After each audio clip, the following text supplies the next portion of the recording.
Hello everyone, कैसे हैं आप सब। एक बार पुनः से कोचिंग क्लासेस पर स्वागत है। उम्मीद करता हूं आप सब अच्छे होंगे, मस्त होंगे, बेहतर होंगे और आप सभी की पढ़ाई बेहतर चल रही होगी।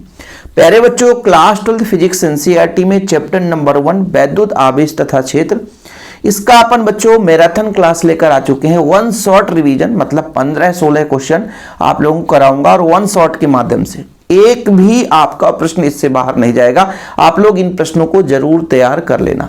आज आप लोग अंत तक बने रहना, आप लोगों को मजा आ जाएगा कि शिव सर ने क्या कंटेंट प्रोवाइड कर दिया यार। जो लोग पेड बैच में आप लोग प्रोवाइड करते हैं, अपन फ्री ऑफ कॉस्ट यूट्यूब पे आपको दे रहे हैं। ठीक है बच्चों, केवल हम एक आप लोगों से सहयोग लिया करते हैं कि यदि कोई बच्चा चाहता है कि सर इसका रिवीजन करेंगे तो हम नोट्स कहां से पाएंगे। नोट्स के लिए मात्र आप लोगों से 100 रुपए लिया जाता है। जैसे आपको फिजिक्स का नोट्स चाहिए, क्लास 12 फिजिक्स का ऑल चैप्टर विथ ऑब्जेक्टिव, तो ये 96 85 29 91 49 इस नंबर पर आप संपर्क कर सकते हो, व्हाट्सएप कर सकते हो। 100 रुपए में बढ़िया आपको नोट्स मिल जाएगा, टॉपिक वाइज नोट्स। चलिए शुरू करते हैं बच्चों आज के जितने भी प्रश्न हैं। पहला प्रश्न है आपका, आवेश किसे कहते हैं, आवेश के प्रकार लिखिए तथा आवेश का मात्रक और विमेय सूत्र। मतलब जितने भी टाइप के क्वेश्चन आएंगे सारे क्वेश्चन अपन समझेंगे। बच्चों, जब हम एक पदार्थ को दूसरे पदार्थ में रगड़ते हैं, देखिएगा एक पदार्थ को हम, जैसे हमारा एक पहला पदार्थ हो गया, हम इसको किसी दूसरे पदार्थ में रगड़ते हैं। तो रगड़ते हैं तो मान लीजिए यदि पहला पदार्थ अपना इलेक्ट्रॉन, जैसे आप लोगों को पता होगा कि कोई परमाणु है, थोड़ा समझने की कोशिश करिएगा। कोई परमाणु है तो उसमें नाभिक होगा और उसमें बाह्यतम कोष भी होगा बच्चों, यानी वृत्ताकार कोष का सबसे बाह्यतम कोष। बाह्यतम कोष के इलेक्ट्रॉन थोड़ा सा कम एनर्जी के साथ जुड़े रहते हैं, यानी आसानी से बाहर निकल जाते हैं। तो जब बच्चों घर्षण कराया जाता है, जब घर्षण कराया जाता है तो मान लीजिए इसने अपना इलेक्ट्रॉन इधर दे दिया, अपना इलेक्ट्रॉन ट्रांसफर कर दिया। तो जब इलेक्ट्रॉन दे दिया तो जिसने दिया उस पर प्लस चार्ज आ गया और जिसने लिया उस पर निगेटिव चार्ज आ गया। यानी दो वस्तुओं को आपस में रगड़ते हैं तो एक वस्तु जो कुछ अपना देता है, इलेक्ट्रॉन देता है, तो देने के कारण उसमें प्लस चार्ज आ गया और लेने वाले के पास निगेटिव चार्ज आ गया। यानी एक चीज तो आपको पता है कि भाई एक प्रकार से ऊर्जा का स्थानांतरण हुआ। अब ये प्लस है, ये माइनस है, ये किसी को आकर्षित कर सकता है, किसी को आकर्षित कर सकता है। मतलब एक प्रकार से जो आवेश इसमें उत्पन्न हुआ एक भौतिक राशि है, ठीक है, जिसमें बच्चों आकर्षण करने का गुण उत्पन्न हो गया, जिसे अर्जित करने से वो विद्युन्मय हो गया, आवेश युक्त हो गया। तो ये आपका एक भौतिक राशि बच्चों वैद्युत आवेश का नाम हम दे देते हैं, जिसके कारण, यानी वैद्युत आवेश एक भौतिक राशि है जिसके कारण किसी वस्तु में आकर्षण करने का गुण उत्पन्न हो जाता है। ठीक है, तो जब हम एक वस्तु को दूसरे वस्तु से घर्षण कराते हैं तो रगड़ते हैं तो एक वस्तु अपना इलेक्ट्रॉन खोता है और दूसरा वस्तु इलेक्ट्रॉन लेता है, ये तो स्वाभाविक है। ठीक है, तो जब इलेक्ट्रॉन खोया तो उसमें पॉजिटिव चार्ज और जिसने लिया उस पर निगेटिव चार्ज। इसी पॉजिटिव और निगेटिव के कारण आकर्षण करने का गुण उत्पन्न हो गया। मतलब एक प्रकार से ऐसी भौतिक राशि हो जाती है ना, जिसके ग्रहण कर लेने से, जिसके उत्पन्न हो जाने से उसमें आकर्षण करने का गुण उत्पन्न हो जाता है। ठीक है, वो भौतिक राशि बच्चों आपका वैद्युत आवेश कहलाता है। अब एक चीज आप लोगों को और भी मैं परिभाषा बता देता हूं कि जैसे मान लीजिए हमने दो वस्तुओं को आपस में घर्षण कराया तो एक प्रकार से ऊर्जा का स्थानांतरण हुआ। ऊर्जा के कारण ही इसमें हल्की वस्तुओं को आकर्षित करने का गुण उत्पन्न हो जाता है बच्चों, और वो गुण आपका विद्युत कहलाता है। जो कि घर्षण के कारण उत्पन्न होता है उसे हम घर्षण विद्युत भी कह सकते हैं, और जिस वस्तु में यह गुण उत्पन्न होता है उसे विद्युन्मय कहते हैं। तो एक परिभाषा बन जाती है कि आवेश का एक भौतिक राशि है जिसके अर्जित कर लेने से कोई पदार्थ विद्युन्मय हो जाता है। विद्युन्मय हो जाता मतलब उसमें आकर्षित करने का गुण उत्पन्न हो जाता है। ठीक है, क्लियर। तो आप लोगों को परिभाषा कि वैद्युत आवेश एक भौतिक राशि है जिसे अर्जित कर लेने पर कोई पदार्थ विद्युन्मय हो जाता है, अर्थात उसमें विद्युतीय गुण उत्पन्न हो जाता है। अब इसमें मैंने बोला कि भाई एक में धनावेश आया बच्चों, धनावेश है ना, जिसने इलेक्ट्रॉन दिया, और एक में आपका ऋणावेश आया। तो आप लोग याद रखिएगा कि जिस वस्तु से इलेक्ट्रॉन त्यागा गया उस पे धनावेश आ जाता है, और जिस वस्तु द्वारा इलेक्ट्रॉन ग्रहण किया गया वो आपका बच्चों ऋणावेशित हो जाता है। जैसे मान लीजिए इसके प्रकार की बात करें तो आप लोग लिख देना धनावेश और ऋणावेश। इसकी परिभाषा भी पूछी जाती है। जैसे बच्चों ये कांच का छड़ है, कांच का क्षण है, कांच का क्षण है, इसको मैं मान के चलता हूं, कई परिभाषा एक साथ करा देता हूं। और ये रेशम का कपड़ा है, क्या है बच्चों, रेशम का कपड़ा। तो कांच के क्षण को रेशम के कपड़े से रगड़ दें तो कांच पर जो उत्पन्न आवेश है बच्चों, कांच पर जो उत्पन्न आवेश है वो आपका धनावेश होता है। कांच के छड़ को रेशम के कपड़े से रगड़ने से कांच के छड़ पे जो आवेश उत्पन्न होता है उसे धनावेश कहते हैं, याद रखिएगा, एनसीईआरटी की परिभाषा है। अब बच्चों ऋणावेश की बात करें तो इससे आपका एक एबोनाइट का क्षण हम ले लेते हैं। क्या, एबोनाइट, क्या लेते हैं बच्चों, एबोनाइट। एबोनाइट को हम ऊनी कपड़े से रगड़ते हैं, किससे, ऊनी कपड़े से। तो ऊनी कपड़े पे प्लस चार्ज आता है बच्चों, ऊनी कपड़े पे कौन सा चार्ज आ जाता है, प्लस चार्ज, और इस पे निगेटिव चार्ज। तो एबोनाइट को ऊनी कपड़े से रगड़ने से एबोनाइट पे जो आपका आवेश उत्पन्न होता है उसे हम ऋणावेश कहते हैं। ठीक, और भी आपको बहुत सारे प्रॉपर्टी साथ में कराते चलूंगा। अब जैसे मान लीजिए दो चालक हैं बच्चों और उसमें सेम आवेश है, ठीक है। देखो आज पूरा ये आवेश तो ही पूरा चैप्टर का मेन जड़ है, इसलिए इस पे ज्यादा समय ले रहे हैं हम। अब जिसमें प्लस चार्ज है बच्चों, क्या है, प्लस चार्ज, और इसमें भी प्लस चार्ज है, तो जब समान है इसे हम बोलते हैं सजाती है। क्या बोलते हैं बच्चों, सजाती। और सजाती आवेश में क्या होता है, प्रतिकर्षण होता है, यानी एक दूसरे को धक्का देता है, प्रतिकर्षित होता है एक दूसरे से ना, प्रतिकर्षित होता है बच्चों, यानी प्रतिकर्षण भी लिख सकते हो। लेकिन वहीं पे बाजू में इसके ऋणावेश युक्त हमने एक क्षण रख दिया, इस पे कौन सा चार्ज है बच्चों, ऋणावेश होगा। तो यहां पे एक प्रकार से इन दोनों के बीच में आकर्षण हो जाएगा। विपरीत को क्या करता है, आकर्षित करता है, खींचता है। कोई लड़का लड़की से आसानी से दोस्ती बनाता है और वो चाहता भी है कि हमारा बेस्ट फ्रेंड एक लड़की हो जाए, ये लड़की भी अपना बेस्ट फ्रेंड एक लड़के को ही बनाना चाहती है। भाई विपरीत है, विपरीत में अट्रैक्शन होगा, अट्रैक्शन होगा तो दोस्ती ऑलरेडी बढ़ जाएगी। शादी बारात में जाते हैं तो लोग देखो ना अच्छे साथ सजावट सज्जा के साथ जाते हैं, पेपर हो जाएगा ना तो बच्चे एक अलग अलग ड्रेस खरीदेंगे, भैया शादी है, मेरे मामा की लड़की की शादी है और बढ़िया ड्रेस खरीदेंगे, बोले पुराना नहीं, वहां जाना है ना तो किसी को अच्छा भी दिखाना है। तो ये सब साथ सज्जा चलता है, जानते हो क्यों, क्योंकि होता है ना प्लस माइनस आकर्षण, विपरीत में आकर्षण होता है ना बच्चा, समझ रहे हो ना। तो और ये आपकी उम्र में यानी 12th क्लास में, ये तो उम्र और भी बहुत ज्यादा, दिन भर में 4 बार शीशा देखो, अपनी कंघी बनाओ, यानी कंघी का मतलब बाल बनाओ, तो ये सारा चीज होता रहता है। तो प्लस माइनस अट्रैक्शन आप अपने समझ के आधार पर याद कर सकते हैं, इससे कई ऑब्जेक्टिव बन जाते हैं, ध्यान रखना, नहीं फिर बाद में कहोगे सर मजा नहीं आया। अब धनावेश किसमें उत्पन्न होता है, जैसे बहुत सारे ऑब्जेक्टिव आ जाए, जैसे कांच का क्षण है, ये धनावेश होता है हमेशा, कांच का क्षण है बच्चों। ऊनी कपड़ा है ना, ऊनी कपड़ा है आपका, ऊनी कोट है बच्चों, कपड़ा हो गया, ऊनी कोट हो गया, है ना, ऊनी गलीचा हो गया, ये शब्द आ जाए तो इसमें कौन सा चार्ज आता है, धन चार्ज आ जाता है। कौन सा चार्ज आ जाता है, धन चार्ज। लेकिन वहीं पे बच्चों जब हम बात कर लेते हैं रेशम की कपड़ा, किसकी, रेशम की कपड़ा, है ना, रेशम की कपड़ा बच्चों, एम्बर हो, ठीक है, एबोनाइट हो, क्या हो, एबोनाइट हो सर, ठीक है। इसके साथ साथ रबर के जूते हों, रबर के जूते हों, और बच्चों आपका कुछ हो सकता है प्लास्टिक सीट, इन सब में जो है बच्चों ये निगेटिव चार्ज होता है, ऋणावेश होता है। इसलिए बता दिया क्योंकि आप लोगों को याद रखना है, ठीक है। चलो भाई, आवेश का विमीय सूत्र, आगे हम चलेंगे, धीरे धीरे करके बात करते हैं, एक एक मिनट आप लोगों को समय देना होगा। देखो बच्चों, आवेश की यदि प्रकृति के बारे में बात करें तो आवेश जो है वो एक अदिश राशि है, कहीं पे प्रकृति नहीं लिखा है, आप लोग याद रखना। आवेश की जो प्रकृति है बच्चों वो अदिश राशि है, ठीक है। आवेश की प्रकृति पूछा जाए तो अदिश राशि है, और आवेश का एसआई मात्रक कूलाम होता है। क्या होता है, आवेश का एसआई मात्रक कूलाम होता है, ठीक है। अब जैसे बच्चों आप लोग जब धारा पढ़ोगे आई बराबर, तो आवेश प्रवाह की दर को धारा कहते हैं, आवेश प्रवाह की दर को क्या बोलते हैं, धारा कहते हैं, ऐसा। तो यहाँ क्यू का मान हो जाता है आई इंटू टी, आई मतलब एम्पियर और समय टी यानी सेकेंड।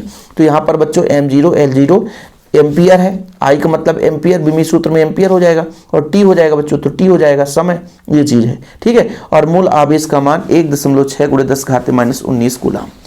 ये 10 मिनट भले लग गया बच्चों, लेकिन आज पूरा कहानी आप लोगों ने समझ लिया, समझ रहे हो ना। चलिए दूसरा प्रश्न बच्चों, आवेश के क्वांटमीकरण से क्या समझते हो। अब थोड़ा सा फास्ट करेंगे क्योंकि आज पहला चैप्टर है और विद्युत आवेश उत्पन्न हो रहा है, तो भैया आवेश वगैरह के बारे में तो जानना जरूरी है। मूल आवेश का मान होता है 1.6 × 10⁻19 कूलाम, बार बार ना बताना पड़े, ठीक है। चलो अब मैंने कहा कि किसी पदार्थ को घर्षण से आवेश उत्पन्न होता है, ठीक है, आवेश उत्पन्न हुआ, जैसे इसने इलेक्ट्रॉन को त्याग दिया, क्या कर दिया, त्याग दिया, तो इसमें धन चार्ज आ गया। तो जो टोटल आवेश है बच्चों, जो टोटल आवेश है जैसे एक एक इलेक्ट्रॉन पर आवेश का मान कितना है 1.6 × 10⁻⁻⁹। अब बोला टोटल आवेश इसका कितना होगा। आवेश के क्वांटम इकाई को आप समझिएगा, इस पर बहुत सारे आवेश उत्पन्न हुए हैं, मतलब बहुत सारे इलेक्ट्रॉन त्याग दिए गए हैं, बहुत सारे इलेक्ट्रॉन त्याग दिए। भाई कितने हो सकते हैं, 10 हो सकते हैं, 20 हो सकते हैं, 30 हो सकते हैं, 40 50 60 70 80, जितना लंबा पदार्थ जितना घर्षण उतना इलेक्ट्रॉन त्यागे गए। तो टोटल जितने n इलेक्ट्रॉन त्यागे गए और एक इलेक्ट्रॉन पर आवेश E है, तो टोटल आवेश हो जाएगा बच्चों कितने इलेक्ट्रॉन इसने त्यागा या कितने इलेक्ट्रॉन उसने ग्रहण किया, और एक इलेक्ट्रॉन पर आवेश इसका मान तो आपको पता ही है, यदि मूल इलेक्ट्रॉन के आवेश के मल्टीपल के बराबर होगा बच्चों, है ना। यानी जहां पर n ऐसा भी लिख सकते हो q बराबर प्लस माइनस ne, धनात्मक भी हो सकता है ऋणात्मक हो सकता है, या कि फिर आप यहां पर n बराबर लिखोगे +-1 +-2 +-3 ऐसा लिख दोगे, ठीक है। तो बच्चों किसी भी यदि पदार्थ में हम कुल परिणामी आवेश यानी टोटल आवेश की बात करें तो उसमें मूल इकाई A के पूर्ण गुणज में होगा बच्चों, यानी जितने वहां पे आवेश उत्पन्न हो गए होंगे उसके मल्टीपल के बराबर होगा। सभी मुक्त आवेश परिमाण में आवेश के मूल इकाई E के पूर्ण गुणज में होते हैं। पूर्ण गुणज मतलब n का मल्टीपल होता है, ठीक है। किसी आवेशित पदार्थ आवेश का परिमाण मूल आवेश के परिमाण के पूर्ण गुणज में होता है, वही चीज लिखा हुआ है। यदि किसी पदार्थ का कुल आवेश Q हो बच्चों तो Q बराबर कितना हो जाएगा n ही, जहां n बराबर +-1 2 3 4 5, ये इतना ही आवेश का क्वांटमीकरण है। देखो एग्जाम में जितना पूछा जाएगा उतना ही आपको पढ़ना है बच्चों। चलिए कूलाम के नियम को बात करते हैं। कूलाम के नियम कई प्रकार से पूछा जाता है। कैसे सर? कूलाम के नियम को क्या है समझाइए। कूलाम के नियम का गणितीय व्याख्या, कूलाम के नियम की सीमाएं, एकांक आवेश की परिभाषा, तो सब कुछ एकदम सुपर फास्ट करेंगे बच्चों। आप लोग भी रिवीजन करते चलिएगा। जैसे आप लोगों के पास दो आवेश है बच्चों, दो आवेश, आपका एक Q1 है और दूसरा आवेश बच्चों Q2 है और बीच की दूरी r है। तब कूलाम ने क्या बताया कि दो आवेशों के बीच लगने वाला बल दोनों आवेशों के परिमाण के गुणनफल के अनुक्रमानुपाती और बीच के दूरी के वर्ग के व्युत्क्रमानुपाती है। बिल्कुल सही। ये किसने बताया? कूलाम ने बताया कि दोनों आवेशों के परिमाण के गुणनफल के अनुक्रमानुपाती और बीच की दूरी के वर्ग के व्युत्क्रमानुपाती होता है। जब दोनों को मिलाकर लिखते हैं बच्चों तो F समानुपाती हो जाएगा कितना? Q1 Q2 बटा r²। इसका मेन परिभाषा है कि दोनों आवेशों के, भाई दो आवेशों के बीच लगने वाला हो सकता है आकर्षण बल हो सकता है प्रतिकर्षण बल हो, तो दोनों आवेशों के बीच लगने वाला आकर्षण या प्रतिकर्षण बल उन दोनों आवेशों के परिमाण के गुणनफल के अनुक्रमानुपाती तथा बीच की दूरी के वर्ग के व्युत्क्रमानुपाती होता है। समीकरण 1 दे दिया हमने, समीकरण 2 दिया, समीकरण 1 और 2 को मिला दिया। अब जब समानुपाती हटाए तो के एक नियतांक लग गया बच्चों, के एक नियतांक लग गया। ठीक है, ठीक सर। एसआई पद्धति में के बराबर कितना हो गया सर? के बराबर होता है 1/4πε0। ठीक है, इसका यदि आप लोग इकाई की बात करेंगे बच्चों तो इसका मान इतना भी होता है 9 × 10⁻⁹। ठीक है, न्यूटन मीटर स्क्वायर प्रति किलोग्राम। इसका मैं यहाँ पे इकाई निकाल कर दिखा दूंगा। इससे जैसे के बराबर देखना ना, के का इकाई कैसे निकालेंगे? F × r²/Q1 Q2। ठीक है, यानी Q1 Q2 है भाई। तो देखो बच्चों, F है ना तो F का न्यूटन, R है ना R का मीटर, आवेश 2 है तो कूलाम स्क्वायर। इसका हमने इकाई निकाल दिया। एक एक पॉइंट रटना तो वही नहीं है यार बाबू, रटने वाली बात नहीं है। रटने वाली जो समस्या है वो अब गई, अब यहाँ पे समझने वाली समस्या है। तो F बराबर हो जाएगा 1/4πε0 Q1 Q2 बटा r²। बल का मात्रक न्यूटन हो गया। जी हाँ, यही आपका कूलाम का नियम है। सर इतना सरल है? हाँ बाबू, इतना ही सरल है, कुछ है नहीं। अच्छा, इससे आप लोग थोड़ा सा ε0 का मान लिख लो, कभी जरूरत पड़ेगा। 8.854 × 10⁻⁻12। सर इसका इकाई क्या होगा? इससे हम इकाई निकाल सकते हैं। देखो इसका तो एप्सिलॉन को इधर ले जाओ तो F नीचे आ जाएगा, तो आवेश यानी कूलाम स्क्वायर, आवेश क्या हो जाएगा? Coulomb square. तो ε0 का हो जाएगा बच्चों कूलाम स्क्वायर। क्या हो जाएगा? इसका कई बार ऑब्जेक्टिव पूछता है, देखना ना, मैं यहाँ से निकालता हूँ। ε0 इधर जाएगा, F नीचे चला जाएगा तो Q तो कूलाम स्क्वायर, यहाँ F नीचे जाएगा तो बट्टे में बच्चों न्यूटन हो जाएगा। क्या हो जाएगा? न्यूटन हो जाएगा। और R का मीटर स्क्वायर, कूलाम स्क्वायर प्रति न्यूटन मीटर स्क्वायर। ओके, इतना आप लोगों को कर लेना है। सीजीएस पद्धति में आपको कुछ भी नहीं करना है। अब एकांक आवेश की परिभाषा कैसे देते हैं, इसी से हम एकांक आवेश की परिभाषा देते हैं। किसकी परिभाषा देते हैं सर? एकांक आवेश। देखो बच्चों, एकांक आवेश का मतलब, एकांक आवेश का मतलब आवेश का परिमाण समान हो जाए। पहली तो बात, Q1 Q और Q2 सब बच्चों आपका सेम हो जाए, यानी दोनों समान परिमाण के हो जाए। पहली बात, दोनों आवेशों के बीच जो बल है वो 9 × 10⁻9 न्यूटन के बल से कार्य करे, है ना भाई, इतना बल कार्य करे, ठीक है। तब और उनके बीच की जो दूरी है बच्चों इकाई हो जाए। क्या हो जाए? इकाई हो जाए। देखिएगा, जैसे मैंने कहा F बराबर दोनों के बीच लगने वाला बल 9 × 10⁻9 न्यूटन हो, और 1/4πε0 का मान भी है 9 × 10⁻9, ठीक है। Q1 का मान भी Q हो गया, Q2 का मान भी Q, दोनों के बीच की दूरी 1 हो जाए बच्चों। ये पूरा का पूरा कट जाएगा तो Q² बराबर आपका 1 आ जाएगा। Q² बराबर 1, तो Q बराबर बच्चों +-1 हो जाएगा, ठीक है। यही तो है एकांक आवेश, यही तो है आपका एकांक आवेश। कठिन है नहीं, थोड़ा सा समझना जरूरी है कि एकांक आवेश की परिभाषा कैसे देंगे। एकांक आवेश की परिभाषा आप लोग देखो कि यदि समान परिमाण, ये समान परिमाण बच्चों देखो तो Q1 Q2 दोनों हमने कहा समान है। यदि समान परिमाण के सजातीय आवेश, समान परिमाण के सजातीय आवेश 1 मीटर की दूरी पर हो, कितने मीटर की दूरी पर हो? 1 मीटर की दूरी पर कितने बल से? 9 × 10⁻9 न्यूटन बल से प्रतिकर्षित करें, तो बच्चों उस पर जो आवेश का मान है वो एकांक आवेश कहलाता है। यदि समान परिमाण के दो सजातीय आवेश 1 मीटर की दूरी पर स्थित हैं और एक दूसरे को 9 × 10⁻9 न्यूटन बल से प्रतिकर्षित करे, तो वो आवेश बच्चों एकांक आवेश कहलाता है। आप कहोगे सर हमारे पास नोट्स नहीं है, तो क्या हम तैयार ना करें, हम कैसे पढ़ेंगे? तो प्यारे बच्चों नोट्स नहीं है ना, तो कोई दिक्कत नहीं है, आप लोग इसका स्क्रीनशॉट ले लेंगे, ठीक है, मज़ा आ जाएगा। लो भैया स्क्रीनशॉट, ओके। गणितीय व्याख्या आप लोग देख लो, पूरा हम आप लोगों को भैया यहाँ पर गणितीय व्याख्या भी करा दिए हैं, ठीक। ये लो, इसके बाद स्क्रीनशॉट ले लेना, यहाँ तक आपका पूरा हो जाएगा, F का मान यहाँ तक बच्चों, ठीक है। हाँ, एक चीज़ और है, कूलाम के नियम की सीमाएं, इससे आप लोग जरूर तैयार कर लेना। यह केवल बिंदु आवेशों के लिए सत्य है, यह नियम केवल स्थिर आवेशों के लिए सत्य है, गतिशील के लिए नहीं। यह नियम अधिक दूरियों तथा 10⁻−15 मीटर से कम दूरी के लिए सत्य नहीं है, यानी ज़्यादा दूरी होगा तो भी काम नहीं करेगा, और 10⁻−15 मीटर से कम दूरी होगा तो भी काम नहीं करेगा, ठीक है। तो कूलाम के नियम की सीमाएं आप लोगों को किसी भी दम पे तैयार करना है। साथ में एकांक आवेश की परिभाषा मैंने बता ही दिया भाई। कूलाम का नियम ये कहता है 1/4πε0 Q1 Q2/r², इसका मान इतना है बच्चों। अब बोला ये गया कि समान परिमाण के दो सजातीय आवेश हो गया भाई, Q1 और Q2 दोनों बराबर हैं, क्यों? 1 मीटर की दूरी पर स्थित होकर 9 × 10⁻9 न्यूटन बल से प्रतिकर्षित करे, तो उस पर जो आवेश का मान है बच्चों वो एकांक आवेश कहलाता है। मजा आया कि नहीं, चौचक लगी कि नहीं कहानी? हम एक एक थ्योरम, एक एक डेरिवेशन आप लोगों को कराएंगे बच्चों। जो चीज़ हम 1 घंटे पढ़ाते हैं, आज आप लोग 3-3, 4-4 मिनट में रिवीजन क्लास में बढ़िया सीख जाओगे। तो अगला प्रश्न बच्चों, हम पहुंच चुके हैं, विद्युत क्षेत्र किसे कहते हैं? विद्युत क्षेत्र की तीव्रता परिभाषा देते हुए मात्रक और विमेय सूत्र। जैसा कि बच्चों आप सबको पता है, थोड़ा सा यहाँ पर देखिए कि यदि कोई प्लस क्यू आवेश रखा हुआ है, तो आवेश है, जैसे आप लोग कहीं पे बैठ जाओ तो देखो सबसे ज़्यादा तुम लोग प्रदूषण करते हो। प्रदूषण का मतलब हल्ला करते रहते हो, आपकी जो आवाज़ है वो चारों ओर गूंजती है।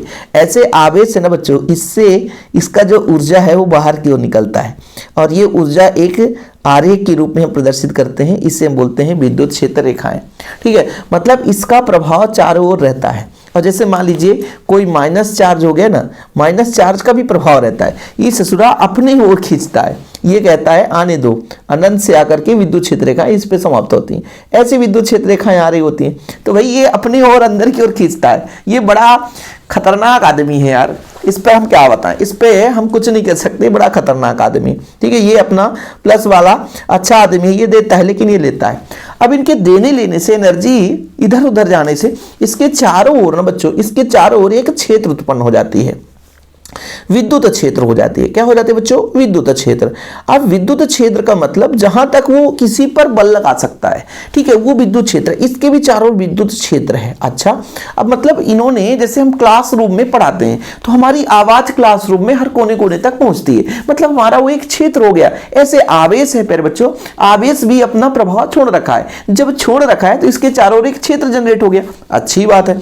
अब इस चारों ओर क्षेत्र के कारण बच्चों यदि कोई आवेश यहां पर आएगा, कोई परीक्षण आवेश आएगा Q नॉट, तो उस पर एक बल लगेगा। ये क्या लगेगा बच्चों? बल लगेगा। यानी किसी वैद्युत क्षेत्र के चारों ओर जो आप लोगों ने एक क्षेत्र छोड़ रखा है ना, किसी आवेश के चारों, किसी आवेश के चारों ओर जहां पर कोई आवेश बल का अनुभव करेगा उसे हम विद्युत क्षेत्र बोलेंगे। लेकिन बच्चों जब कोई आवेश आएगा और बल का अनुभव करने लगेगा तब उसे हम बोलेंगे विद्युत क्षेत्र की तीव्रता। समझ में आया कि मैंने कहा कि एक आवेश आया और आवेश पर जो बल लग रहा बच्चों, किसी एकांक आवेश पर लगने वाला जो बल है, यानी आवेश कितने बल का अनुभव करता है, उसका हम विद्युत क्षेत्र की तीव्रता कहते हैं। यानी दोनों चीज आपने समझ गया कि प्लस क्यू आवेश या माइनस क्यू आवेश है, इसके चारों ओर एक क्षेत्र जनरेट हो जाता है जिसके कारण कोई अन्य आवेश बल का अनुभव करते हैं, उसे हम विद्युत क्षेत्र कहते हैं। और बच्चों विद्युत क्षेत्र में कोई आवेश आता है तो जितने बल का अनुभव करता है उसे हम विद्युत क्षेत्र की तीव्रता कहते हैं। मजा आ गया ना? ठीक है। इसका यदि हम इकाई बात करें तो इकाई कितना हो जाएगा? बल का मात्रक होता है न्यूटन, विद्युत क्षेत्र की तीव्रता का, और बच्चों आवेश का होता है कूलाम, तो न्यूटन प्रति कूलाम इकाई हो जाएगा। सर बिमी सूत्र की बात कर लें तो बिमी सूत्र कैसे निकलेगा? बिमी सूत्र निकालने के लिए बल का होता है m l square T power -2 और आवेश का होता है धारा गुणे समय at, धारा गुणे समय। बस ये ऊपर चला जाएगा बच्चों, तो कितना हो जाएगा? m l स्क्वायर रहेगा, टी पावर -3 हो जाएगा, एक और जाएगा और एक पावर -1। ये आपका बिमी सूत्र निकल कर आ गया विद्युत क्षेत्र की तीव्रता की। किसकी आगे बच्चों? विद्युत क्षेत्र की तीव्रता की। जैसे कुछ क्वेश्चन हम छोड़ भी रहे हैं, ठीक है, कुछ क्वेश्चन कैसे छोड़ रहे हैं? जैसे आप लोगों का बच्चों आवेशों का वितरण, वन शॉट है ना यार, वन शॉट में हम सारा चीज नहीं करा सकते, कुछ चीजें यहाँ पर हम छोड़ते भी चलेंगे, है ना, नहीं तो फिर आप लोग परेशान हो जाओगे, लगातार ऐसे में काम नहीं हो पाएगा। यदि विद्युत क्षेत्र की प्रकृति के बारे में बात करें तो प्रकृति आप लोग लिख लेना बच्चों, सदिश राशि है। कैसी राशि है? सदिश राशि है। कैसी राशि है? सदिश राशि है। ओके, क्लियर, समझ में आ गया? चलो, किसी वैद्युत आवेश के चारों ओर को वह क्षेत्र जहां आवेश वैद्युत बल लगा सकता है वह आपका विद्युत क्षेत्र कहलाता है। और बच्चों उसी विद्युत क्षेत्र में कोई आवेश आया और जितने बल का अनुभव करता है उसे विद्युत क्षेत्र की तीव्रता कहते हैं। E बराबर F/Q0 मैंने बता दिया। ये एक सदिश राशि बच्चों, इसका यदि आप मात्रक निकालोगे तो न्यूटन प्रति कूलाम हो जाएगा मात्रक। यदि इसका बिमी सूत्र निकालोगे बच्चों, मैंने अपने आप में यहाँ पे बताया भैया, यहाँ पर ML मैंने यहाँ पे थोड़ा सा गलत कर दिया है ना, यहाँ पे L स्क्वायर नहीं है, ठीक है, क्योंकि भाई बल का होता है, बल का मैं निकाल के एक बार थोड़ा सा आपको बता देता हूं। बल बराबर होता है द्रव्यमान गुणित त्वरण, ma होता है बच्चों। क्या होता है? ma। तो द्रव्यमान तो द्रव्यमान ही रहेगा, है ना, द्रव्यमान, लेकिन त्वरण होता है वेग बटा समय। क्या होता है? वेग बटा समय। ठीक है सर, द्रव्यमान तो द्रव्यमान ही रहेगा, वेग बराबर होता है दूरी बटे समय, तो एक समय स्क्वायर हो गया, मतलब ml टी पावर -2 हो जाएगा। सही है, तो यहाँ पर बच्चों अपना ये लो, ठीक है, मैंने यहाँ पे सुधार दिया। ठीक, चलिए, कोई दिक्कत है ना? तो यहाँ पर आप लोगों को ये कर लेना, स्क्रीनशॉट ले लो। यदि कोई बच्चा चाहता है स्क्रीनशॉट लेने के लिए तो बराबर स्क्रीनशॉट ले सकता है। तो क्वेश्चन नंबर 5 भी अपना कंप्लीट होता हुआ बच्चों। अब हम बात करेंगे क्वेश्चन नंबर 6 पर। बिंदु आवेश के कारण विद्युत क्षेत्र की तीव्रता की गणना करनी। बच्चों बिंदु आवेश के कारण बहुत सिंपल है, ठीक है, बिंदु आवेश के कारण एक हमको क्या निकालना है? बिंदु आवेश के कारण विद्युत क्षेत्र की तीव्रता की गणना करनी है। चलो ठीक है, मैंने कहा कि मेरे पास एक बिंदु है, ठीक है, थोड़ा सा पेज सही नहीं है ना, पेज खराब है बच्चों, लो भैया इधर से ले लेते हैं। चलो यहाँ पे आप समझो थोड़ा सा। मैंने कहा एक बिंदु है O है जिस पर प्लस Q आवेश है, इससे R दूरी पर एक बिंदु है बच्चों जहां पर कोई परीक्षण आवेश आ रहा है, इस पर हमें विद्युत क्षेत्र की तीव्रता ज्ञात करनी है। अच्छा, R दूरी पर है बच्चों, प्लस Q के कारण बल कहाँ लगता है? बाहर की ओर, बताया ना, प्लस Q से विद्युत क्षेत्र रेखाएं बाहर की ओर जाती है, तो वहां पर जो बल लगेगा कि बाहर की ओर लगेगा, मतलब इसके कारण जो बल की दिशा इधर लग रही है। अच्छा, दो आवेशों के बीच जो बल लगता है उस बल का फार्मूला बता दो। सर कूलाम का नियम पढ़े तो 1/4πε0। एक आपका Q है और एक आपका Q0 है बच्चों, और यहाँ पर दूरी कितना है? R²। यही चीज तो है ना, यही चीज तो है ना कि दो आवेशों के बीच, भाई ये क्या बोला गया? बिंदु आवेश के कारण, ठीक है, मैंने कहा भाई एक प्लस क्यू आवेश है ना, इससे r दूरी पर एक बिंदु आपका P है जहां पर हमें क्या निकालना है बच्चों, विद्युत क्षेत्र की तीव्रता, यानी r दूरी पर कितना विद्युत क्षेत्र है। तो वहां पर हमने कहा एक परीक्षण आवेश आ गया Q0, तो इस पर बल कितना लगेगा बच्चों, तो कूलाम के नियम से इतना बल लगेगा। अच्छा, कूलाम का नियम हो गया, ठीक है। अब इसमें आपको करना क्या है, थोड़ा समझिएगा। कूलाम का नियम तो हो गया बच्चों, इसमें करना क्या है कि विद्युत क्षेत्र की तीव्रता से कितना बल लग रहा है, तो किसी परीक्षण आवेश पर लगने वाला बल ही तो विद्युत क्षेत्र की तीव्रता है। किसी परीक्षण आवेश पर लगने वाला बल ही विद्युत क्षेत्र की तीव्रता है। इसको आप एक समीकरण दे दो, इसको समीकरण 2 दे दो। अब देखो बच्चों, यहां से E का मान निकाल सकते हो। जब F का मान रखोगे पूरा 1/4πε0 Q0 बटा r² और डिवाइड बाय Q0, तो Q0 से Q0 आपका कैंसिल हो जाएगा। Q0 से Q0 कैंसिल हो गया, Q0 से Q0 कैंसिल हो गया, कितना बचा 1/4πε0, ठीक है, Q बटा r², ये निकल कर आ गया। यही है बिंदु आवेश के कारण विद्युत क्षेत्र की तीव्रता। सदिश फॉर्म में लिखेंगे तो सदिश फॉर्म में क्या होता है बच्चों, जैसे मैं बात करता हूं A कैप बराबर होता है वेक्टर ऑफ A बटे mod of A, sorry R, ये हो जाएगा, ये आपको निकालना पड़ेगा, ठीक है। तो एक R यहां बढ़ाऊंगा, इसको मैं सदिश रूप में यदि लिखना चाहूं तो 1/4πε0, एक R नीचे बढ़ जाएगा बच्चों, तो यहां r³ हो जाएगा और R कैप हो जाएगा। ये वेक्टर फॉर्म हो गया।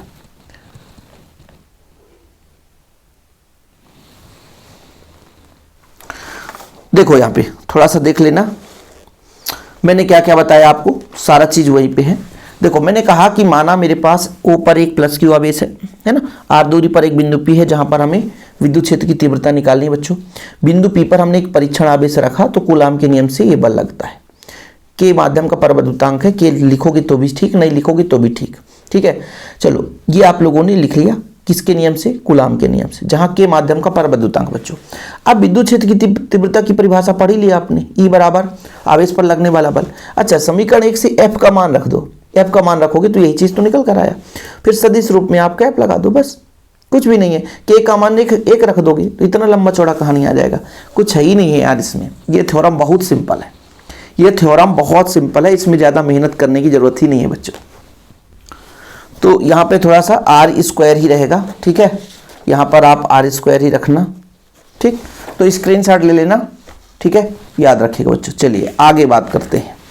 अब बहुत महत्वपूर्ण जो प्रश्न आता है, विद्युत क्षेत्र रेखा किसे कहते हैं, विद्युत क्षेत्र रेखाओं के गुण। बहुत महत्वपूर्ण प्रश्न बच्चों, और यहाँ से क्वेश्चन हमेशा पूछ देता है 2 नंबर में, ठीक है। विद्युत क्षेत्र रेखा किसे कहते हैं, विद्युत क्षेत्र रेखा का गुण। चलो बात करते हैं, एक एक पॉइंट आपको समझाने की कोशिश करेंगे बच्चों, बस थोड़ा सा आप लोगों को समय देना पड़ेगा, ठीक। जैसे देखिएगा, हम 2 आवेश लेते हैं, एक प्लस क्यू आवेश और एक माइनस क्यू आवेश। तो यहाँ पे प्लस क्यू आवेश ले लेते हैं बच्चों, यहाँ पे माइनस क्यू आवेश, थोड़ा सा शॉर्टकट में। तो आप सबको पता है बच्चों कि प्लस क्यू से विद्युत क्षेत्र रेखाएं निकलती हैं, प्लस क्यू से निकलती हैं और माइनस क्यू पर समाप्त होती हैं, प्लस क्यू से निकलती हैं, माइनस क्यू पर समाप्त होती हैं। प्लस क्यू से निकलेगा बच्चों, माइनस क्यू पर समाप्त हो जाएगा, प्लस क्यू पर निकलेगा, माइनस क्यू पर समाप्त होगा, प्लस क्यू से निकलेगा, माइनस क्यू पर क्या होगा, समाप्त होता है। मतलब प्लस क्यू से ये निकलते ही रहता है, लगातार लगातार बच्चों ये निकलते रहता है, और इस पे लगातार प्रवेश भी होते रहते हैं, ठीक है, लगातार प्रवेश भी होते रहते हैं। तो विद्युत क्षेत्र रेखाएं एक काल्पनिक वक्र है। जब इसका अपन प्रैक्टिकल देखते हैं बच्चों, प्रैक्टिकल हम देखते हैं तो यहाँ पे काल्पनिक वक्र होता है, जहां पर क्या हो सकता है, एकांक आवेश, जहां पर बच्चों एकांक आवेश गमन कर सकता है। एकांक आवेश क्या गमन कर सकता है, एकांक आवेश। यानी बच्चों यहाँ पर बोला गया कि विद्युत क्षेत्र रेखा किसे कहेंगे, तो विद्युत क्षेत्र रेखा विद्युत क्षेत्र में खींचा गया एक काल्पनिक वक्र है या निष्कोण वक्र है, जिस पर एकांक धनावेश गमन कर सकता है। यहाँ पर बच्चों ये इसके गमन की दिशा ऐसी होगी, ठीक है। चित्र भी बनाओगे, चित्र का 1 नंबर हो जाता है। चित्र आपका गलत हो गया तो फिर 1 नंबर आपका खत्म हो जाता है। इसलिए बच्चों चित्र में भी आप लोगों को ध्यान रखना है, चित्र गलत नहीं होना चाहिए। तो किसी भी विद्युत क्षेत्र में खींचा गया वह काल्पनिक वक्र जहां एकांक धनावेश गमन कर सके, वो विद्युत क्षेत्र रेखा कहलाता है बच्चों, ठीक है, क्लियर। विद्युत क्षेत्र रेखा धन से निकलता है, ऋण पे समाप्त होता है। विद्युत क्षेत्र रेखा चालक के अंदर नहीं चलता, इसलिए ये आपका खुला वक्र बनाता है, बंद वक्र नहीं बनाएगा, मतलब अंदर प्रवेश नहीं करता। जब हम चुंबकीय क्षेत्र रेखा की बात करते हैं बच्चों, आगे पढ़ोगे आप लोग, है ना, आगामी समय में अगले चैप्टर में, हालांकि मैंने पढ़ा दिया लेकिन जब 1 शॉट हम पढ़ाएंगे, ठीक। तो प्यारे बच्चों आप लोगों को ध्यान रखना है कि विद्युत क्षेत्र रेखाएं धन से निकलती है, ऋण पे समाप्त होती है, पहली पॉइंट।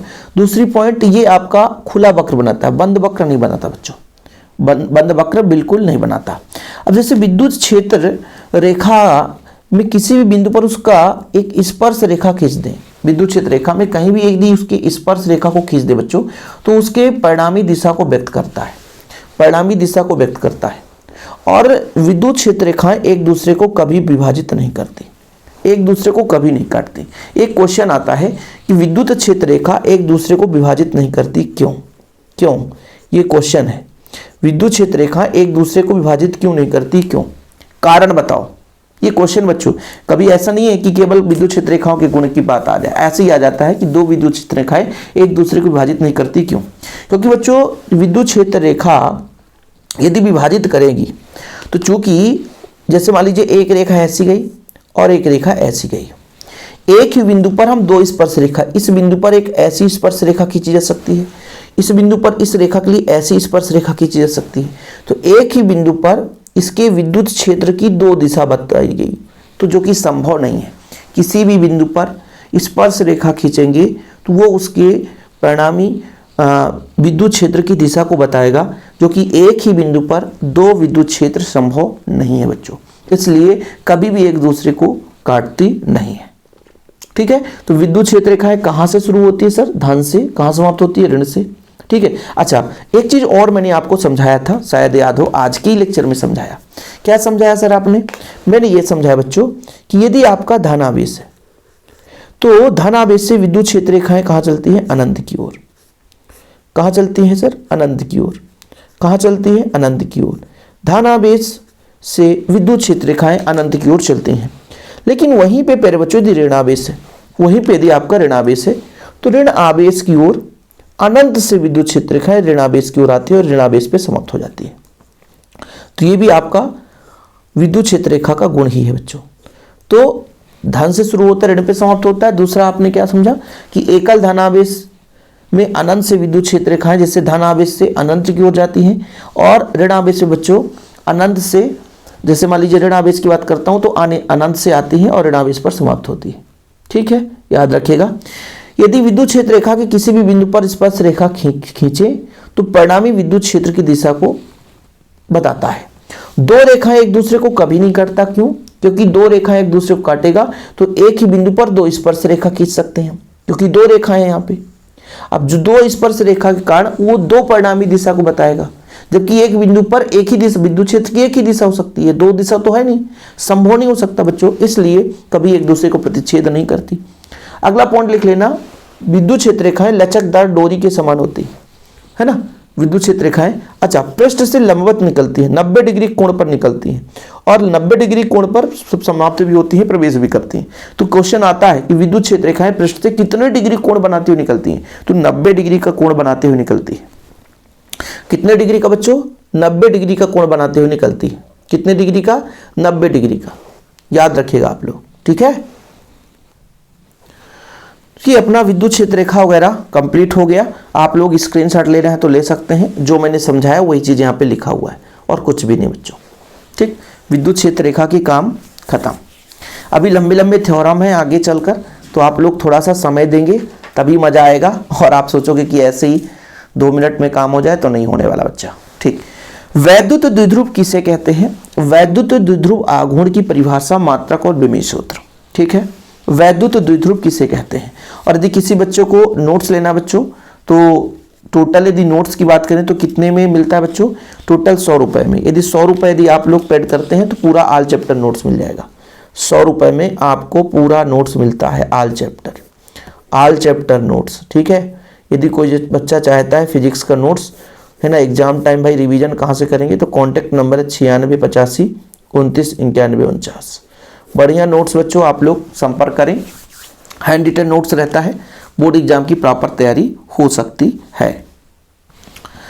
अब बात करते हैं बच्चों वैद्युत द्विध्रुव। द्विध्रुव मतलब दो आवेश हो, अल्प दूरी पर स्थित हो, तो उसे हम क्या बोलते हैं बच्चों? वैद्युत द्विध्रुव। और विजाती हो, अलग अलग होना चाहिए।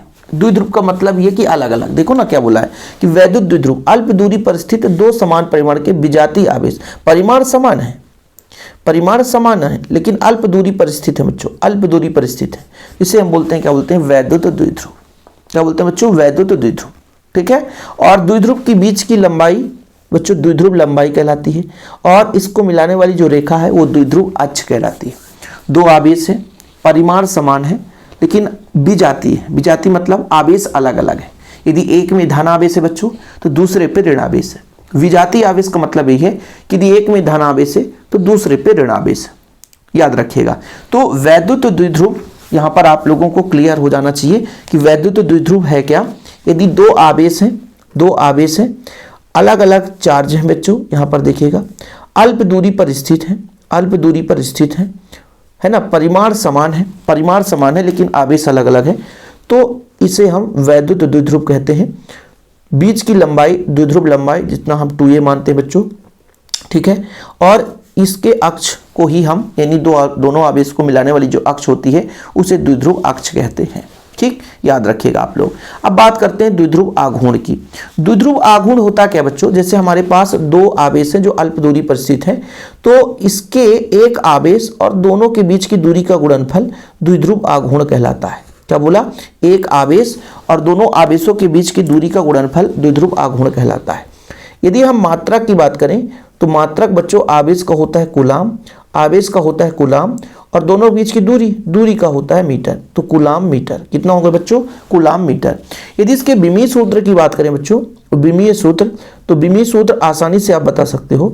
सर m द्रव्यमान तो है नहीं, l है क्या, दूरी या मीटर है, तो द्रव्यमान 0 हो गया, l हो गया, और धारा गुणे समय, तो ये आपका t और e हो गया बच्चों।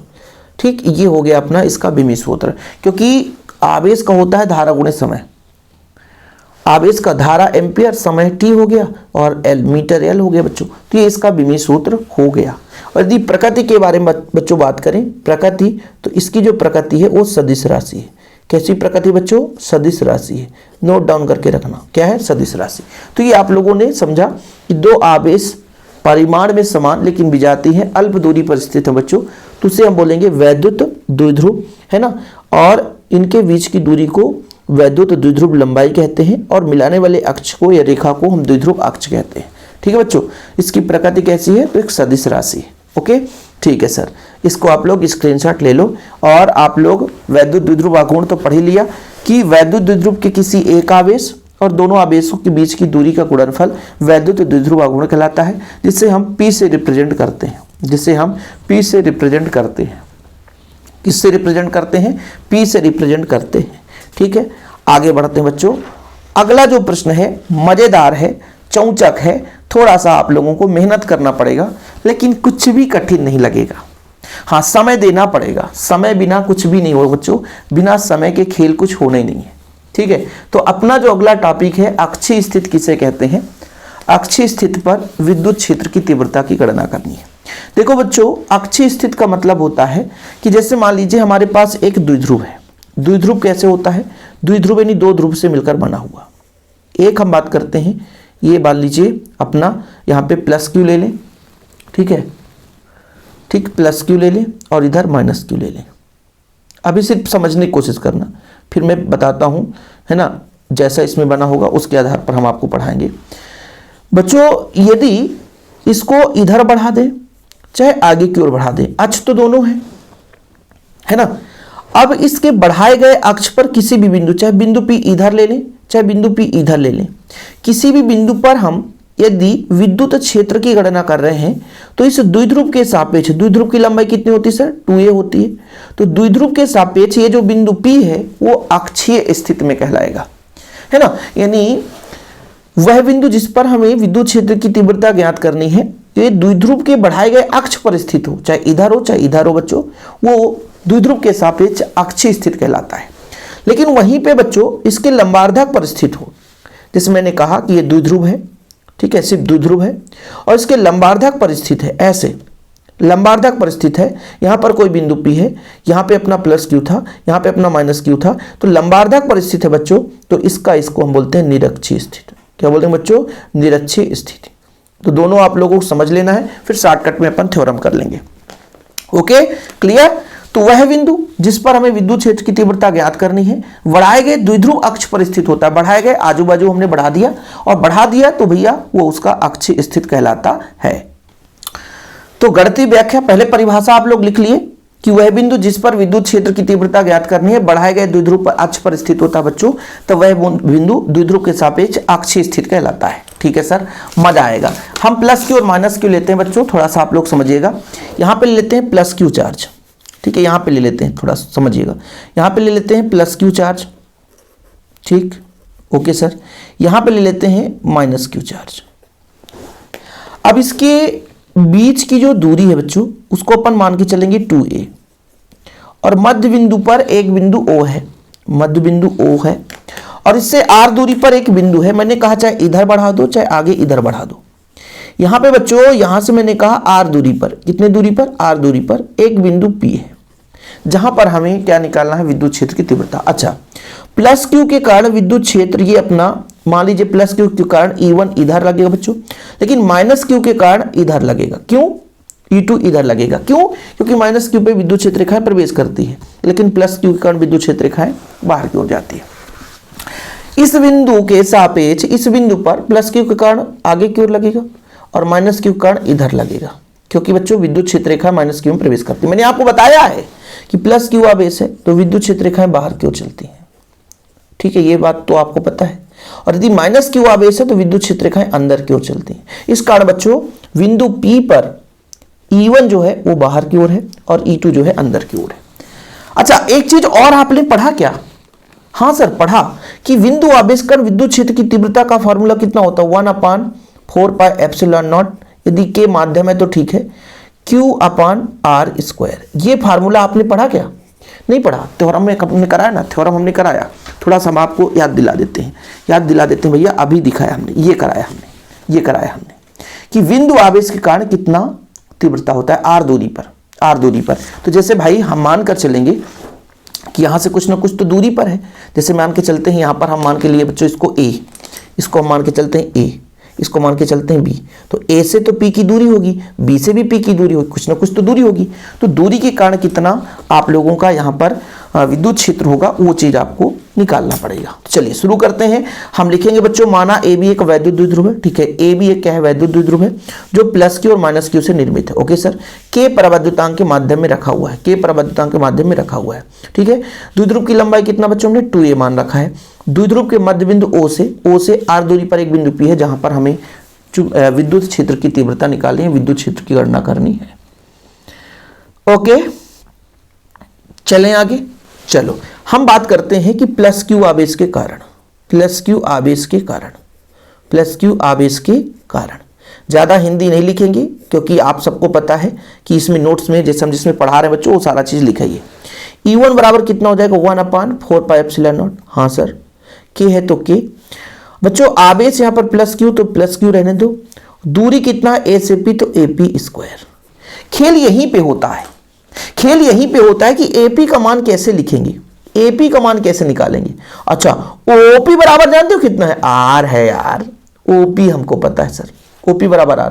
OP में यदि OA को घटा दें, मतलब OP बराबर R है, R में A को घटा दो। एक बार बोलूंगा, ध्यान रखना, O से P की दूरी R, क्योंकि R दूरी पर हम देख रहे हैं। ठीक है सर, O से A की दूरी A हो जाएगी स्मॉल a। क्यों?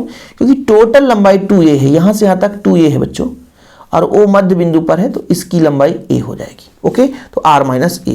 तो यहां से आप लोग E1 तो आप लोगों ने निकाल लिया बच्चों, E1 निकाल लिया 1/4πε0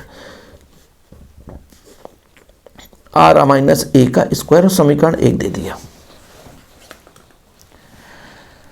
आगे आप लिखोगे बच्चों माइनस क्यू आवेश के कारण बिंदु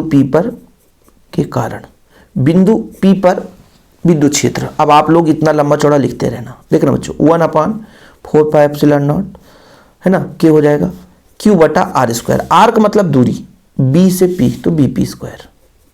यहीं पे खेला है BP भी दिक्कत से करता है साला। O से P तो हमको पता है कि R है, और O से B भी पता है, A है, तो R प्लस A हो जाएगा। तो R प्लस A यहाँ पे रख देंगे बच्चों, तो E2 बराबर हो जाएगा 1/4πε0 के है और क्यू बटा आर प्लस ए का स्क्वायर, और समीकरण 2 हो गया। समीकरण 1 और 2 निकाल लिया आप लोगों ने। बोला सर कैसा बाबू, अब चित्र से कोई लेन देन नहीं है, एक बार चित्र फिर समझा दूं। मैं कह रहा हूं कि प्लस क्यू के कारण यहां पर तीव्रता ये आपने लिखा, लेकिन एपी का मान कैसे निकाला? एपी का मान कैसे निकाला? मुझे सर ओपी का मान पता है आर, ओपी का मान आर और इसका मान ए, आर में ए घटा दिया, मतलब ओपी में ओ ए को घटा दिया, ओपी में ओ ए को घटा दिया। ठीक सर। अब मैं जब बीपी की बात कर रहा हूं, बीपी की बात कर रहा हूं, तो मुझे सर ओपी का मान पता है, ओबी का मान मुझे नहीं पता था, तो इसका मान ए है, इसको मैं जोड़ दिया, तो यही चीज तो मैंने किया, ओपी आर धन ए। परिणामी कैसे निकालते बच्चों? घटा देते हैं। परिणामी कैसे निकाले? अधिक वाले में कम वाले को घटा देंगे, मतलब 1/4 पाई एप्सिलॉन नॉट के क्यू बटा आर माइनस ए का स्क्वायर, माइनस बच्चों 1/4 पाई एप्सिलॉन नॉट के क्यू अपान आर प्लस ए का स्क्वायर। जो कॉमन है दोनों में बच्चों, जैसे क्यू दोनों में है, 4 पाई एप्सिलॉन नॉट के दोनों में है, ले लो कॉमन, 1/r माइनस ए का स्क्वायर, फिर माइनस 1/r प्लस ए का स्क्वायर। इसी को यहीं पे लोगों से कैलकुलेशन करने में दिक्कत जाती है, जो कि अपन करने वाले हैं। देखना बच्चों, क्यू बटा ये क्यू है 4 पाई एप्सिलॉन नॉट के है, इसका गुणा इधर करो तो r प्लस ए का होल स्क्वायर, माइनस लगा के इसका गुणा इधर करो r माइनस ए का स्क्वायर। कुछ भी नहीं कर रहे हैं, नीचे दोनों को लिख दो, r माइनस ए और r प्लस ए का स्क्वायर। ठीक है बाबूजी। चलो देखना बच्चों, सॉल्व करेंगे q upon 4 pi epsilon naught के, इसको तोड़ेंगे बच्चों तो A square plus B square plus 2ab है ना, इसको भी तोड़ेंगे, इसको भी तोड़ेंगे, माइनस का अंदर का चिन्ह बदल जाएगा, ए स्क्वायर प्लस बी स्क्वायर तो माइनस, और फिर यहाँ पे बच्चों 2ra, माइनस के कारण चिन्ह बदल गया, जैसे A square minus B square minus 2ab होता, A square plus B square minus 2ab, लेकिन माइनस का गुणा चिन्ह बदल गया। A plus B, A minus B का सूत्र होता है A square minus B square, और होल स्क्वायर है ये, ए स्क्वायर से ए स्क्वायर, आर स्क्वायर से आर स्क्वायर। ठीक है बाबूजी। तो कितना बचा sir? Q upon 4 pi epsilon naught into 2ar upon R square minus A square का होल स्क्वायर।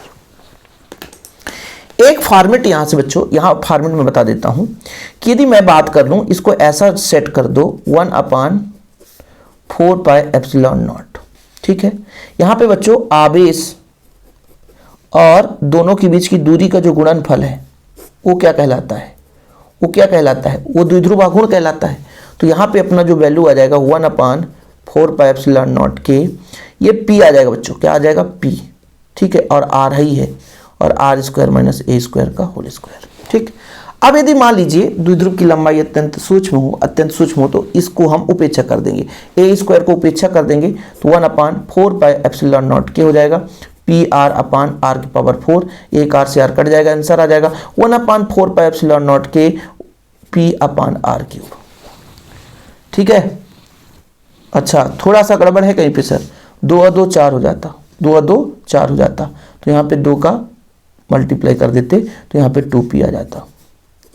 ठीक है, 2 और 2 4 होता ना, 2 और 2 4 होता, 2 और 2 4 होता, तो ये दुगना होता है। आंसर में सोचा दुगना कैसे नहीं आया, तो ये कैलकुलेशन हुआ बच्चों। कैलकुलेशन मजा आ गया होगा। ठीक है, चलिए आप लोग एक बार देख लो बच्चों, E1 का मान मैंने जो निकाला समीकरण 1 दिया, E2 का मैंने मान निकाला समीकरण 2 दिया। ठीक है सर, मजा आया। बाबूजी आगे देखा, परिणामी तीव्रता अधिक में से कम घटा दिया। ठीक है, जो कॉमन है मैंने ले लिया, मैंने कहा इसका गुणा इधर, इसका गुणा इधर, ऐसे कर दिया। इसको मैंने तोड़ा तो ब्रैकेट में पहले A square plus B square minus 2ab लगा दिया, फिर माइनस का अंदर का चिन्ह बदल जाता बच्चों, तो आर स्क्वायर से आर स्क्वायर घट जाता, ए स्क्वायर से ए स्क्वायर, और 2 2 4 ए आर हो जाता।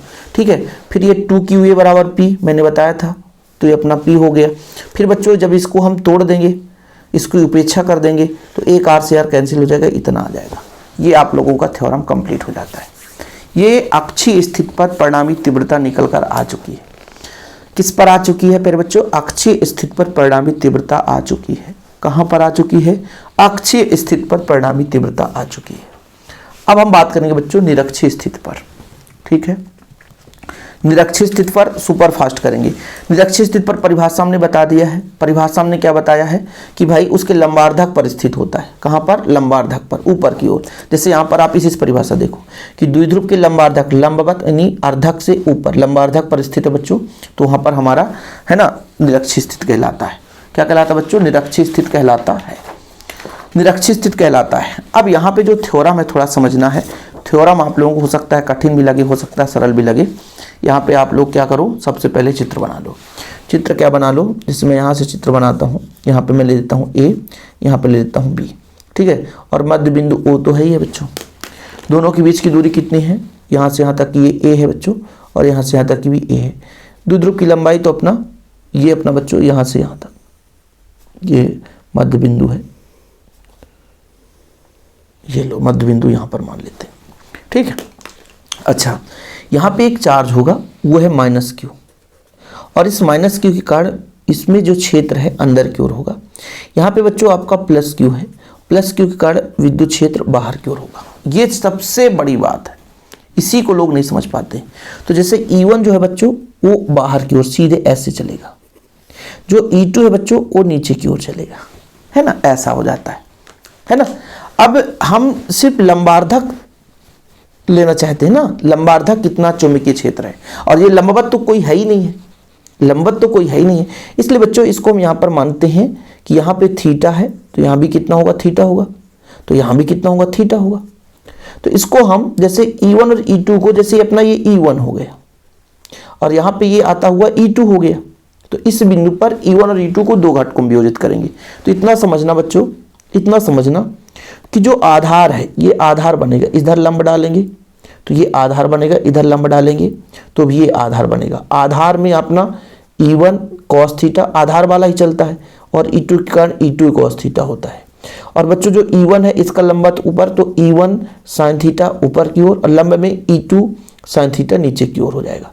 तो ये एक दूसरे को कैंसिल कर देंगे, केवल परिणामी तीव्रता यहाँ पर आएगा E1 cos थीटा और E2 cos थीटा के बराबर, ठीक। इसमें लंबा चौड़ा कहानी नहीं चलेंगे, सिर्फ आप इतना समझ लेना। मैंने जो समझाया, जो बोला, एक बार बैक करो। मैं ये बोल रहा हूँ कि भाई E1 इधर गया, E2 इधर गया। जब इसको एक त्रिभुज बनाऊंगा बच्चों, इसको एक त्रिभुज बनाऊंगा, तो ये वाला E1 sin थीटा होगा, कोण के सामने वाली भुजा लंब कहलाती है। आधार में हो जाएगा E1 cos थीटा। ऐसे बच्चों जब इसको बनाऊंगा, ऐसे बनाऊंगा, तो इसके सामने वाली भुजा ये लंब है, E2 sin थीटा नीचे की ओर, ये और ये वाला E2 cos थीटा, आधार E2 cos थीटा हो जाएगा।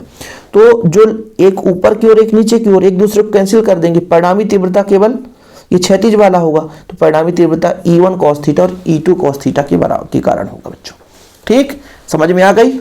हाँ सर आ गई बात, और नहीं आई तो बाबूजी फिर आपको दिक्कत है। अब देखो, मैं यदि आपसे कह दूं कि इस चित्र में देखो, ए के कारण यहाँ पर तीव्रता, बी के कारण तीव्रता, ठीक है। दूरी क्या पता है? नहीं पता है, तो कोई दिक्कत नहीं है। जैसे मैं कहता हूं कि प्लस के कारण, तो कहते हो सर E1 1/4πε0 के Q/A से P की स्क्वायर, ठीक है। कि अपना प्लस Q के कारण बच्चों, और माइनस Q के कारण तो बोलते कि E2 बराबर हो जाता है 1/4πε0 के रखो तो Q बटा BP स्क्वायर। अच्छा, हमने कहा कि भाई जो परिणामी तीव्रता है ना, वो जो परिणामी तीव्रता जो है वो केवल और केवल किस पर डिपेंड करेगा? E बराबर हो E1 cos थीटा और E2 cos थीटा। चूंकि दूरी समान है तो E1 बराबर E2 ले सकते हैं, तो 2E1 cos थीटा कर दें, ठीक है। 2E1 cos थीटा, क्योंकि भैया E1 E2 दूरी समान है, तीव्रता भी समान होगा, दूरी समान है तीव्रता भी समान हो जाएगा। अब E1 का वैल्यू पुट कर दो, तो E1 का मान कितना है? 1/4πε0 के Q/AP का स्क्वायर और cos थीटा। अब यहां पर AP का मान निकालना पड़ेगा। AP का मान जानते कैसे निकालेंगे बच्चों? एक त्रिभुज लेकर चलेंगे, त्रिभुज AP निकालना है ना, AOP में पाइथागोरस प्रमेय लगाएंगे। कर्ण का वर्ग बराबर लंब का वर्ग, मतलब OP का स्क्वायर और OA का स्क्वायर, ठीक है। ये हमने ये O से P की दूरी R दूरी पर हमें तीव्रता निकालनी है। तो भैया ये त्रिभुज लिया हमने ना, OAP, ये वाला त्रिभुज, तो ये अपना कर्ण हो गया बच्चों। AP क्या हो गया? कर्ण हो गया। AP क्या हो गया? कर्ण हो गया। ये अपना हो गया आधार हो गया, ये लंब हो गया बच्चों। तो कर्ण का स्क्वायर बराबर लंब का स्क्वायर धन R स्क्वायर, मतलब यहाँ से यहाँ तक अपना A है बच्चों, यहाँ से यहाँ तक A है, तो यहाँ से यहाँ तक भी कितना हो जाएगा? A हो जाएगा, क्योंकि द्विध्रुव की लंबाई 2A होता है बच्चों। ठीक, तो यहाँ पर AP का square A square plus R square के बराबर हो गया। A square plus R square के बराबर हो गया। तो बच्चा यहाँ पर हो गया, और अपना AP बराबर हो जाएगा, AP बराबर हो जाएगा under root A square plus R square. Cos theta बराबर क्या होता है? लंब आधार बटे कर्ण। आधार कितना है इसी त्रिभुज में? आधार है OA, कर्ण कितना है? AP। सर कैसे? चित्र में देखो, चित्र में देखो, थीटा आधार क्या है? OA, कर्ण क्या है? AP। कॉस थीटा बराबर ना आधार बटे कर्ण, आधार बटे कर्ण। ठीक है, तो आधार बटे कर्ण। OA का मान कितना है? OA का मान हमारे पास, OA का मान स्मॉल a, और कर्ण कितना है? A square plus R square. इन सब का मान समीकरण 1 में रख दो, आंसर जो आए कर दो, कैलकुलेट, खत्म। रखते हैं बच्चों, देखना E बराबर 2 × 1/4 एप्सिलॉन नॉट K Q बटा AP का मान कितना है सर? AP स्क्वायर का मान है, AP स्क्वायर का मान है A square plus R square, और स्क्वायर लगाना तो स्क्वायर, क्योंकि AP का मान इतना है, डायरेक्ट इसको न रख कर AP का मान रख दिए। कॉस थीटा का मान कितना है सर? कॉस थीटा का मान कितना है? A, ये Q है बच्चों, ये A है, इसका घात 1 है।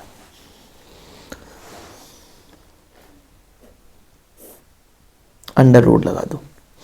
देखो बच्चों अब क्या होगा, 1/4 एप्सिलॉन नॉट Q, इसको रहने दो। यहाँ पर बच्चों Q × 2A कर देना, ये A है ना, ये A है। अच्छा सर, ये अपना वर्ग हट हो जाएगा, तो A square plus R square हो जाएगा, और इसका बच्चों A square plus R square under root मतलब 1/2। इसका जो मान होता है बच्चों P होता है, इसका मान जो होता है द्विध्रुव आघूर्ण P होता है, और इसका घात 1 है, 1/2 है, तो 3/2 हो जाएगा, 3/2 हो जाएगा, 3/2 हो जाएगा। अब इसको हम उपेक्षा कर देंगे, A स्क्वायर को हटा देंगे, मारो गोली, A स्क्वायर को गोली मार दो, तो कितना बचेगा? 1/4 epsilon not K P upon A square को मार दो गोली, तो R स्क्वायर 3/2, ये कट गया बच्चों, यानी आंसर अपना आ गया 1/4 epsilon not K P upon R³। ये अपना निरक्षीय स्थिति पर आ गया। ठीक है, कैलकुलेशन आप लोगों को एकदम सुपर फास्ट करना भाई, रिवीजन चल रहा है, रिवीजन चल रहा है, यहाँ पर हम एक एक पॉइंट बार बार नहीं समझाएंगे। ओके, चलिए रिवीजन में अपना ये निरक्षीय स्थिति का थ्योरम भी कंप्लीट। पहले अपन ने क्या करा? E1 निकाला, फिर E2 निकाला, फिर हमने कहा परिणामी तीव्रता जो केवल होगा E1 cos थीटा और E2 cos थीटा होगा। अच्छा, E1 sin थीटा कहाँ जाता है? E1 sin थीटा ऊपर की ओर, E2 sin थीटा नीचे की ओर, एक दूसरे को कैंसिल कर दिए, एक दूसरे के अपोजिट है ना बाबू। जब अपोजिट हैं तो एक दूसरे को क्या कर दिए? कैंसिल कर दिए। क्या कर दिए? कैंसिल कर दिए। फिर पाइथागोरस प्रमेय लगाया, कर्ण का वर्ग लंब धन आधार का वर्ग है ना, R square plus A square. Cos theta भी निकाला, फिर समीकरण 1 में वैल्यू पुट कर दिया बच्चों, समीकरण 1 में क्या कर दिया? वैल्यू पुट कर दिया। 2QA बराबर वैद्युत द्विध्रुव आघूर्ण मैंने बता ही दिया। ठीक है सर, बड़े प्यार से। ठीक है, A का मान अत्यंत छोटा है तो A को मार दो गोली, तो A³ बचा। आंसर ये, कुछ है ही नहीं बाबूजी, कुछ है ही नहीं, कुछ है ही नहीं। समझ में आ गई बात? मजा आया? कहानी में ट्विस्ट आ गया? चलो आगे बात करते हैं, फटाफट देखते हैं बच्चों। एक समान विद्युत क्षेत्र में वैद्युत द्विध्रुव का बलयुग्म आघूर्ण।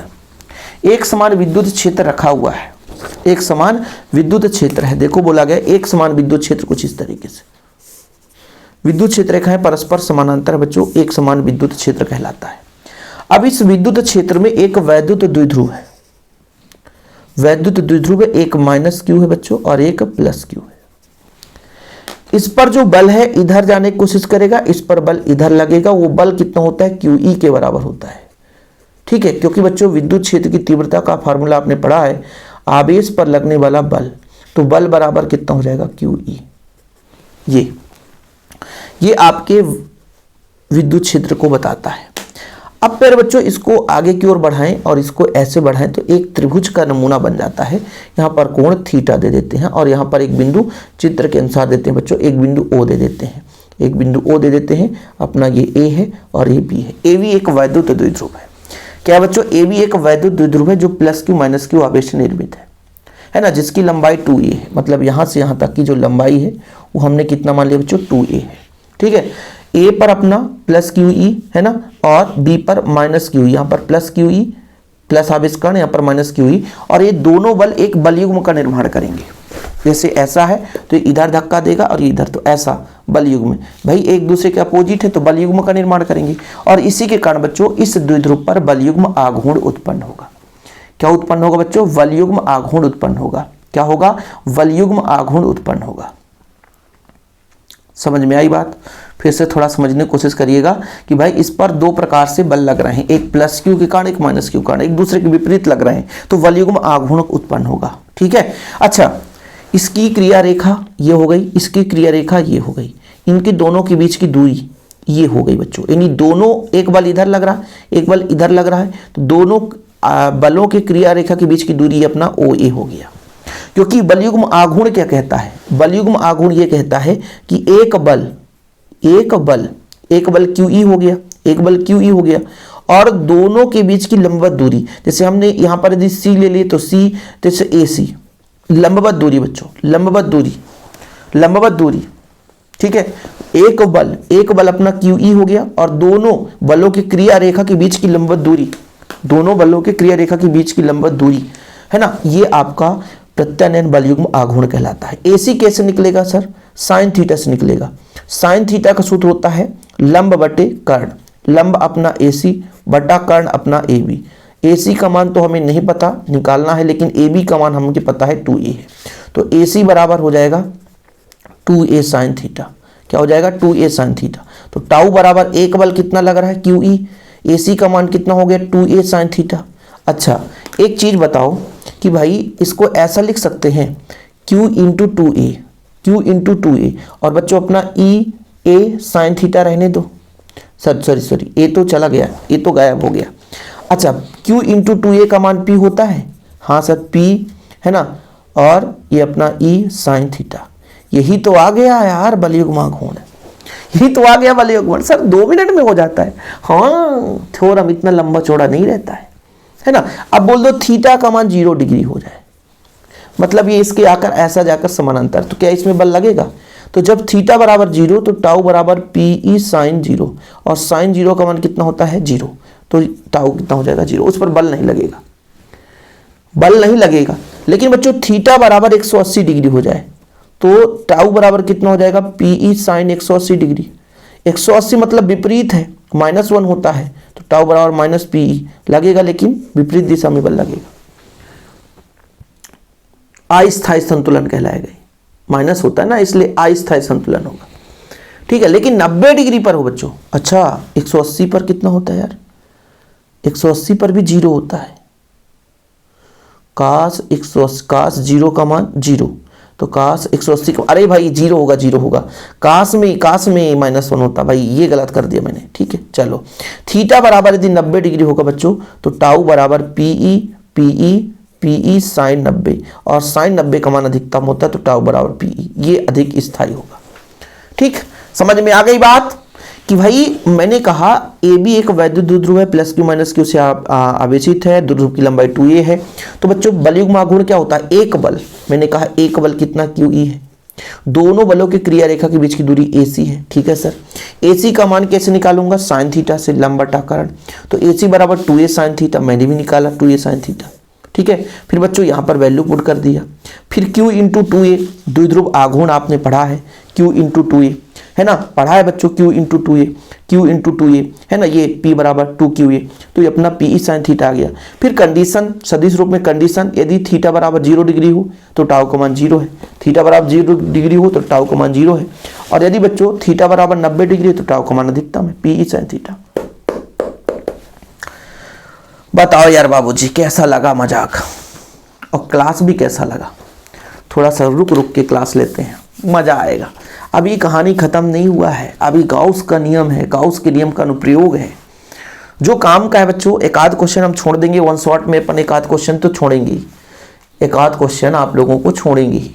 जैसे अपन स्थिति ऊर्जा वगैरह नहीं बताते हैं, घुमाने में किया गया कार्य नहीं पढ़ाते हैं, सीधा चलते हैं वैद्युत फ्लक्स पे। वन शॉट में अपन वैद्युत फ्लक्स पढ़ेंगे। वैद्युत फ्लक्स ये होता है बच्चों कि हम जानते हैं कि कोई आवेश रखा है, आवेश से विद्युत क्षेत्र रेखाएं निकलती है। यदि कोई विद्युत क्षेत्र रेखा किसी पृष्ठ से होकर जा रही है और उस पृष्ठ से लंबवत कितनी जा रही है, उनकी जो संख्या है वो फ्लक्स कहलाता है। बस फ्लाई ई कहलाएगा, है ना। ये वैद्युत फ्लक्स है। चुंबकीय फ्लक्स फाई भी होता है। कि मैंने कहा कि विद्युत क्षेत्र है, एक विद्युत क्षेत्र जनरेट हो गया। मान लीजिए अपना ये विद्युत क्षेत्र दे रहा है, अब इसके सामने हमने एक पृष्ठ रख दिया, तो विद्युत क्षेत्र इस पृष्ठ से लंबवत कितनी जा रही है, ठीक है, इस पृष्ठ से विद्युत क्षेत्र रेखाएं कितनी लंबवत जा रही है, उनकी संख्या वैद्युत फ्लक्स कहलाती है। विद्युत क्षेत्र रेखा प्लस से निकलती है, माइनस पे समाप्त होती है, सबको पता है। प्लस से निकलती है बच्चों, अनंत तक जाती है, और यदि माइनस से आती है, अनंत से आती है तो माइनस पे समाप्त होती है। विद्युत क्षेत्र रेखाएं प्लस से निकलती है, अनंत तक जाती है, और फिर बच्चों यदि अनंत से आती है तो माइनस पे समाप्त होती है। ये चीज आप लोग फैक्ट की बात है, ये माइंड में सेट रहना चाहिए, ठीक है। कुछ समझ में आया। यदि विद्युत क्षेत्र में हमने कोई पृष्ठ लाकर रख दिया तो उस पृष्ठ से लंबवत कितनी विद्युत क्षेत्र रेखाएं गुजर रही हैं, वो उसका क्या कहलाता है बच्चों, वैद्युत फ्लक्स कहलाता है। किसी पृष्ठ से लंबवत कितनी विद्युत क्षेत्र रेखाएं गुजर रही हैं, वो उसका वैद्युत फ्लक्स कहलाता है। अब जैसे मान लीजिए एक पृष्ठ हो गया, बच्चों, इस पृष्ठ से विद्युत क्षेत्र रेखाएं आगे की ओर जा रही हैं, ठीक है, विद्युत क्षेत्र रेखाएं आगे की ओर जा रही हैं, तो जो फ्लक्स का मान है वो किस किस पर डिपेंड है, कितने क्षेत्रफल से जा रही हैं और कितनी उसकी तीव्रता है। और पृष्ठ क्षेत्रफल को, पृष्ठ को हम एस से रिप्रेजेंट करते हैं बच्चों, एस से रिप्रेजेंट करते हैं। यदि हम डेल्टा फाई भी, ये सरफेस है, तो डेल्टा एस कितने क्षेत्रफल से जा रहा है, कितने, है ना, क्षेत्र से जा रहा है बच्चों, और कितना तीव्रता है, इस पर डिपेंड करेगा, दो चीज पर डिपेंड करेगा वैद्युत फ्लक्स। किस पर डिपेंड करेगा, कितने क्षेत्र से होकर जा रहा है और कितनी तेजी से जा रही है। जैसे मान लीजिए गेट है, दरवाजा खुल गया, है ना, कितने लोग जा रहे हैं और कितना चौड़ा गेट है, दोनों पर डिपेंड करेगा ना, कितने लोग क्रॉस हो गए, दोनों चीज पर डिपेंड करेगा, याद रखिएगा बच्चों। तो फ्लक्स को हमेशा फाई बराबर ई इंटू डेल्टा एस से रिप्रेजेंट करेंगे कि तीव्रता कितनी है और बच्चों कितने पृष्ठ से होकर जा रहा है, ये चीज भी डिपेंड करता है। अलग अलग बुक में अलग अलग, जैसे यहाँ पे अल्प के लिए डेल्टा फाई कर देंगे, और फाई ई बराबर अपन बात करते हैं, मान लीजिए ई है बच्चों और यहाँ पर डी एस कर दे, ऐसा भी मिल जाता है देखने को, सदिश फॉर्म में ये हो जाता है। तो अभी इतना हम लंबा चौड़ा कहानी में अंदर नहीं जाते हैं, फिलहाल इतना आप समझो कि किसी पृष्ठ से लंबवत गुजरने वाली कुल विद्युत क्षेत्र रेखाओं की संख्या को वैद्युत फ्लक्स कहलाते हैं। फाई, डेल्टा फाई बराबर ई इंटू डी एस हो जाता है। ई का मात्रक न्यूटन प्रति कूलम, डेल्टा एस मतलब क्षेत्रफल है, मीटर स्क्वायर हो जाएगा बच्चों, तो न्यूटन, ये अपना न्यूटन प्रति कूलम है, तो न्यूटन मीटर स्क्वायर प्रति कूलम हो जाएगा। ई का मान है न्यूटन प्रति कूलम, और बच्चों इसका मीटर स्क्वायर, तो न्यूटन प्रति कूलम मीटर स्क्वायर। अरे नहीं सर, गलत क्या बोलते हो, न्यूटन मीटर स्क्वायर प्रति कूलम। न्यूटन भाई देखो, ई का होता है न्यूटन प्रति कूलम, तो हो गया, डेल्टा एस का हो गया, क्षेत्रफल है तो मीटर स्क्वायर हो गया, तो न्यूटन मीटर स्क्वायर प्रति कूलम, क्या न्यूटन मीटर। इसके आधार पर आप निकालने के लिए सोचो। एक ऑप्शन में आया करता है वोल्ट पर मीटर, ये भी अपना आप लोगों को याद रखना है, वोल्ट प्रति मीटर। अच्छा, ई का आप लोगों ने पढ़ा है क्या, ई का आप लोगों ने नहीं पढ़ा, ठीक है, यही चीज है, ई का आप लोगों ने नहीं पढ़ा तो फिर दिक्कत है। जैसे मैं कहता हूं कि ई का बीमी सूत्र बताओ, तो आप लोग कहोगे सर ई का बीमी सूत्र हमने बोला कि आवेश पर लगने वाला बल, है ना, बल का होता है एम एल टी की पावर -2, और धारा गुणे समय, धारा को हो जाएगा एम्पियर, समय का टी मतलब एम एल टी की पावर -2 -3 एक पावर -1, ये अपना ई का है बच्चों। और लेकिन आप लोगों ने पढ़ा कि फाई ई बराबर होता है ई इंटू डेल्टा एस, है ना, तो ई का मान हमको पता है इतना है, और एस, डेल्टा एस मतलब क्षेत्रफल, क्षेत्रफल मतलब मीटर स्क्वायर, तो एम एल का पावर 1 था, 2 और आ जाएगा तो 3 ठीक पावर -3 1 पावर -1 ऐसा ब्रैकेट लगा दो। ये बीमी सूत्र निकालने का भी तरीका, एक बन गया तो दूसरा बनेगा, दूसरा बन गया तो तीसरा बनेगा, चौथा बनेगा, ऐसे। लेकिन बीमी सूत्र निकालने का तरीका पता होना चाहिए। ऐसा नहीं कि बस 1 मिनट में आए काम खत्म, थोड़ा सा समय लगता है, और समय लगता है धीरे धीरे करके सारा चीज बन जाता है।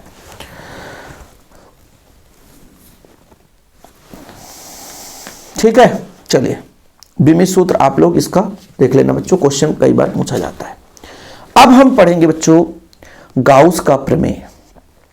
VVI क्वेश्चन है, बहुत महत्वपूर्ण है। ठीक है, रिवीजन है यार, आप लोग 1 घंटे 1.5 घंटे दोगे तो भैया हर चैप्टर का रिवीजन हो जाएगा, कोई बात नहीं है। थोड़ा सा समय देना पड़ेगा, परेशानी होगी है ना आप लोगों को समय देने में, लेकिन मैं गारंटेड कहता हूँ कि आप लोग फिर भटकोगे नहीं इधर उधर, बस इतना पढ़ लोगे तो एग्जाम में काम हो जाएगा। तो सबसे पहले भैया एक प्रश्न तो ऐसा तैयार कर लो कि गाउस का प्रमेय किसे कहते हैं। गाउस का नियम क्या है? किसी बंद पृष्ठ से गुजरने वाला संपूर्ण वैद्युत फ्लक्स, संपूर्ण वैद्युत फ्लक्स मतलब फाई ई बच्चों, ठीक है, उस पृष्ठ पर उपस्थित आवेश का 1/ε0 गुना होता है। क्या बोला? किसी बंद पृष्ठ से गुजरने वाला संपूर्ण जो फ्लक्स है, फ्लक्स क्या है सर? है ना, फ्लक्स क्या है? विद्युत क्षेत्र रेखाओं की संख्या है। उस पर उपस्थित आवेश का 1/ε0 गुना होता है, इसका मतलब Q/ε0 गुना। संपूर्ण फ्लक्स की बात की जा रही है, तो जो संपूर्ण फ्लक्स की बात की जा रही है बच्चों, जैसे हम बात करते हैं आपका एक कितना विद्युत क्षेत्र है और कितने क्षेत्र में से होके जा रहा है, लेकिन जब संपूर्ण की बात की जा रही है तो इस संपूर्ण के लिए समाकलन, और बच्चों बंद पृष्ठ की बात की जा रही है तो ये अपने बंद पृष्ठ लगा दिया, और ये किसके बराबर है? Q/ε0, आवेश का 1/ε0 गुना होता है। ये हमको प्रूव करना है। अच्छा, इसको प्रूव करने के लिए हमें क्या क्या चाहिए? एक तो चाहिए आवेश के कारण कितना विद्युत क्षेत्र है। ठीक है बच्चों, यदि ये चीज हमें मिल गया, ठीक है, ये चीज हमें मिल गया तो हम आसानी से इसको प्रूव कर सकते हैं। ठीक, तो एक बंद पृष्ठ की कल्पना करते हैं कि सर हमारे पास एक बंद पृष्ठ है ना, एक आवेश होगा जो कि +Q होगा, यहां पर बिंदु O है, इससे r दूरी पर एक बिंदु P है, जिसके चारों ओर एक गाउसी पृष्ठ की कल्पना करेंगे, क्योंकि बंद पृष्ठ होगा तभी संभव हो सकता है। यहां पर एक छोटा सा अल्पांश है बच्चों, इस अल्पांश पर यदि हम इसके एरिया की बात करें तो इस एरिया की बात करें, ये ΔS है या DS कर सकते हैं, आपकी इच्छा जो करना है। ठीक है, और ये +Q के कारण इसकी जो दिशा है, तीव्रता की दिशा भी बच्चों सेम डायरेक्शन पर है। अब आप लोगों को मैं आपसे कह दूं कि इसका एक ही पृष्ठ है बच्चों, अल्पांश है, ये अल्पांश है, इसका एरिया वेक्टर भी इधर है। एरिया वेक्टर और तीव्रता दोनों का दिशा सेम है, क्योंकि जरूरत पड़ेगा ना।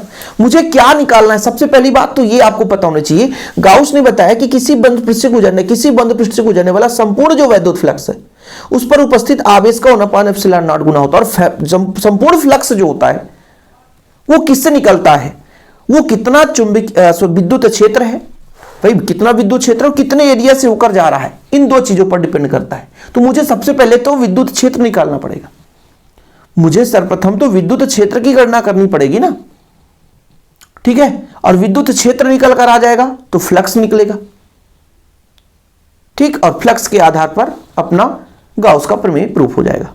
तो गाउस ने क्या बताया? किसी बंद पृष्ठ से गुजरने वाला संपूर्ण वैद्युत फ्लक्स फाई आवेश का 1/ε0 गुना होता है। तो मैंने कहा भैया, माना मेरे पास एक बिंदु O है जहां पर +Q आवेश स्थित है, इससे r दूरी पर एक बिंदु P है ना, r दूरी पर एक बिंदु P है बच्चों, r त्रिज्या का एक हमने बंद पृष्ठ की कल्पना कर ली, एक अल्पांश की कल्पना कर ली इस बंद पृष्ठ पर, है ना, एक DS अल्पांश पृष्ठ है, और इस पे यहाँ पे जो विद्युत क्षेत्र की दिशा बच्चों ये बाहर की ओर है। इतना क्लियर? तो यदि मैं आपसे कह दूं एक सिंपल वे में, एक छोटा सा आप लोगों से एक फॉर्मूला बता दूं कि बिंदु P पर विद्युत क्षेत्र कितना होगा, बिंदु P पर विद्युत क्षेत्र कितना होगा, बिंदु P पर विद्युत क्षेत्र +Q के कारण विद्युत क्षेत्र कितना होगा? बोलोगे सर बड़ा सिंपल है, बड़ा सिंपल है। मैं आपसे कह दूं कि E बराबर कितना होगा, तो आप कहोगे ये विद्युत क्षेत्र का तो फार्मूला आपने पढ़ा है, 1/4πε0 Q/r², क्योंकि r दूरी पर है, r दूरी पर बिंदु आवेश कारण तीव्रता, याद करो। हाँ सर, याद कर लिया अपन ने। अच्छा, अब हमने जो अल्पांश लिया है बच्चों, अल्पांश जो हमने ds अल्पांश ds है ना, देखो जरा ds से जो फ्लक्स है वो कितना गुजर रहा है, अल्पांश की बात की जा रही है, ध्यान रखना, अल्पांश के कारण फ्लक्स कितना होगा, आप बताओ अल्पांश के कारण, तो हम कहेंगे डी फाई ई, अल्पांश के कारण ई कितने एरिया से जा रहा है, अल्पांश से होकर जा रहा है, ये आप लोगों को पता है। एक छोटे से अल्पांश की बात की जा रही है, बड़े क्षेत्र की नहीं, एक अल्पांश से। भाई मैंने फ्लक्स की बात क्या की थी कि जितनी भी उस एरिया से विद्युत क्षेत्र रेखाएं जाएंगी उनकी संख्या, अभी मैं केवल अल्पांश की बात कर रहा हूं तो अल्प फ्लक्स हो गया। ये आप लोगों को तोड़ना है बच्चों, तो E D S cos theta होता है जो कि 0 डिग्री होगा। क्यों 0? क्योंकि ये मैंने कहा इसका एरिया वेक्टर लंबवत बाहर की ओर होगा और बच्चों जो विद्युत क्षेत्र है इसकी भी दिशा बाहर की ओर होगा, तो डी फाई ई बराबर हो जाएगा ई डी एस हो जाएगा, ई डी एस हो जाएगा, क्योंकि कॉस 0 का मान, कॉस 0 का मान कितना होता है, 1 होता है। मजा आ गया सर, चौचक तरीके से। तो डी फाई अल्पांश के लिए ई का मान रखेंगे बच्चों 1/4πε0 Q/r² ds। ये अल्पांश के लिए बात थी, अब हम संपूर्ण गोले की बात करते हैं, संपूर्ण वंद पृष्ठ के लिए। ये अल्पांश के लिए बात थी बच्चों, जब संपूर्ण के लिए बात करते हैं तो अल्पांश का ही समाकलन हो जाता है, इस अल्पांश का ही समाकलन हो जाएगा, क्या हो जाएगा, अल्पांश का ही समाकलन हो जाएगा जो कि फाई ई के बराबर होगा। अल्पांश का हम समाकलन कर देंगे, एक अल्प एरिया का समाकलन करो तो बड़े से एरिया का मान निकल कर आता है, एक अल्प एरिया का समाकलन करोगे बच्चों तो बड़े से एरिया का मान निकल कर आता है। इसका वैल्यू अपना 1/4πε0 Q/r² ds। तो फाई ई बराबर फिर बच्चों अपना 1/4πε0 बाहर आ जाए, क्यू भी बाहर ले लो तो कितना बचेगा सर, r² भी बाहर ले लो, है ना, r² भी बाहर ले लो तो बचा ये जो आपका है ना, ये जानते हैं क्या है बच्चों, ये अपना ये जानते हो क्या है, ये पूरे इस पूरे वंद पृष्ठ की लंबाई है, यानी एक आपके गोले का वक्र पृष्ठ है। क्या बच्चों, गोले का वक्र पृष्ठ है 4πr², ये क्या है, गोले का वक्र पृष्ठ है, गोले का वक्र पृष्ठ है। तो यहां पे वैल्यू पुट कर दो बच्चों, फाई ई बराबर Q/4πε0 r², 4πr² से r², और यही आपके गाउस का नियम है, Q/ε0 बच्चों। बताओ यार, बताओ, 5 मिनट में खत्म। थ्योरम इतना लंबा चौड़ा नहीं होता, बस आप लोग सीक्वेंस वाइज। क्या मैंने इसको नहीं बताया आप लोगों को, बिंदु आवेश कारण बताया ना, बताया कि नहीं बताया? क्या मैंने फ्लक्स आपको नहीं समझाया? आज के लेक्चर अभी आपने देखा, फ्लक्स समझाया। एक अल्पांश के लिए बात की जा रही है और यहां पर संपूर्ण के लिए बात की जा रही है। संपूर्ण में भाई मैंने कहा एक छोटे से एरिया का मान पता हो और बड़े से एरिया का मान निकालना तो समाकलन कर देना। स्टेप बाय स्टेप आप लोगों ने समझ लिया होगा। पहले हमने कहा कि माना बिंदु आवेश O है, किसी गोले के केंद्र पर रखा है, त्रिज्या r है बच्चों, ठीक है। तो यहां पर जो गोले पर एक बिंदु P है जहां पर हम तीव्रता की बात करें तो इतना आएगा। एक अल्पांश की कल्पना कर ली हमने बच्चों, ds की कल्पना कर ली, तो उस अल्पांश के कारण वहां पर फ्लक्स कितना हो, अल्पांश का फ्लक्स कितना होगा, तो ये अपना E D S cos theta, theta का मान 0 डिग्री। क्यों? क्योंकि अपना एरिया वेक्टर और जो विद्युत क्षेत्र दोनों का दिशा सेम है बच्चों। यहाँ पर वैल्यू पुट कर दी अपन ने, यहाँ तक क्लियर है।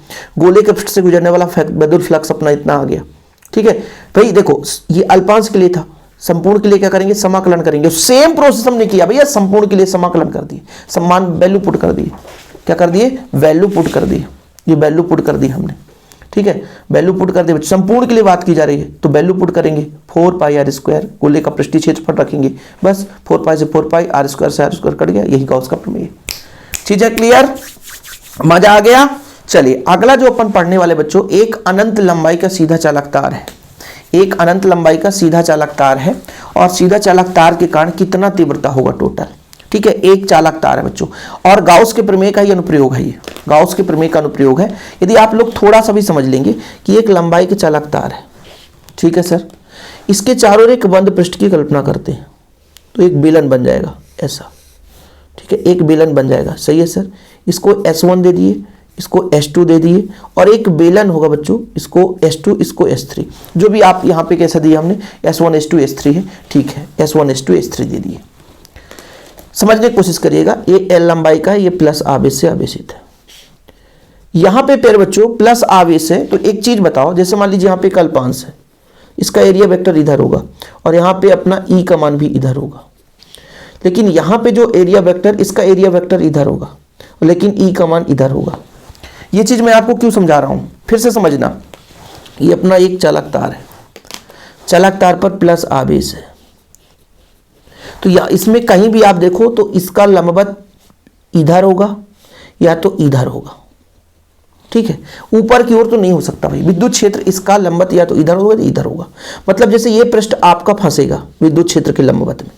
देखो विद्युत क्षेत्र हो गया, लंबवत निकल रही है, लेकिन जब एरिया वेक्टर निकालेंगे इसका एरिया वेक्टर, तो एरिया वेक्टर भी इधर होगा, तो दोनों के बीच थीटा का मान 0 डिग्री होगा। लेकिन यहाँ पे प्यारे बच्चों इसका एरिया वेक्टर इधर होगा, क्योंकि ये पृष्ठ हो गया। जैसे मान लीजिए विद्युत क्षेत्र रेखा इधर जा रहा है, इसका एरिया वेक्टर ये ऊपर वाला तली है ना, जैसे मान लीजिए मैं इसको ऐसा किया तो ऊपर वाला तली है, तो इसका एरिया वेक्टर तो ऊपर की ओर होगा।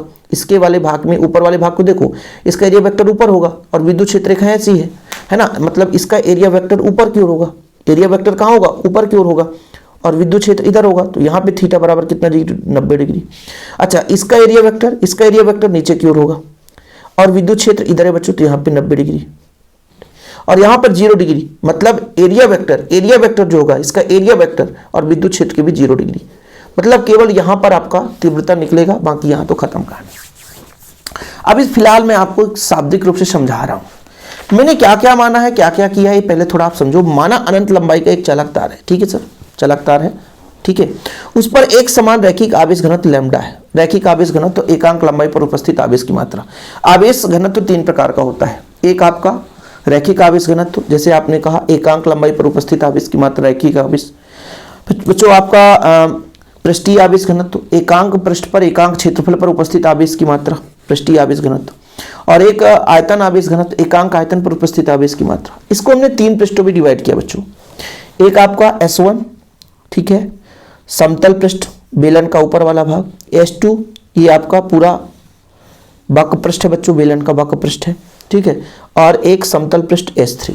ये कैसे समझ में आएगा, मैं आपको बताता हूँ। ये बेलन है, ठीक है, एक ऊपर वाला S1, ये नीचे वाला S3 और ये वाला पूरा भाग बच्चों आपका S2 हो गया, ठीक है। जैसे मैंने बोला ऐसे रख दिया, तो एक ऊपर हो गया होगा, ये अपना S1 बताएगा,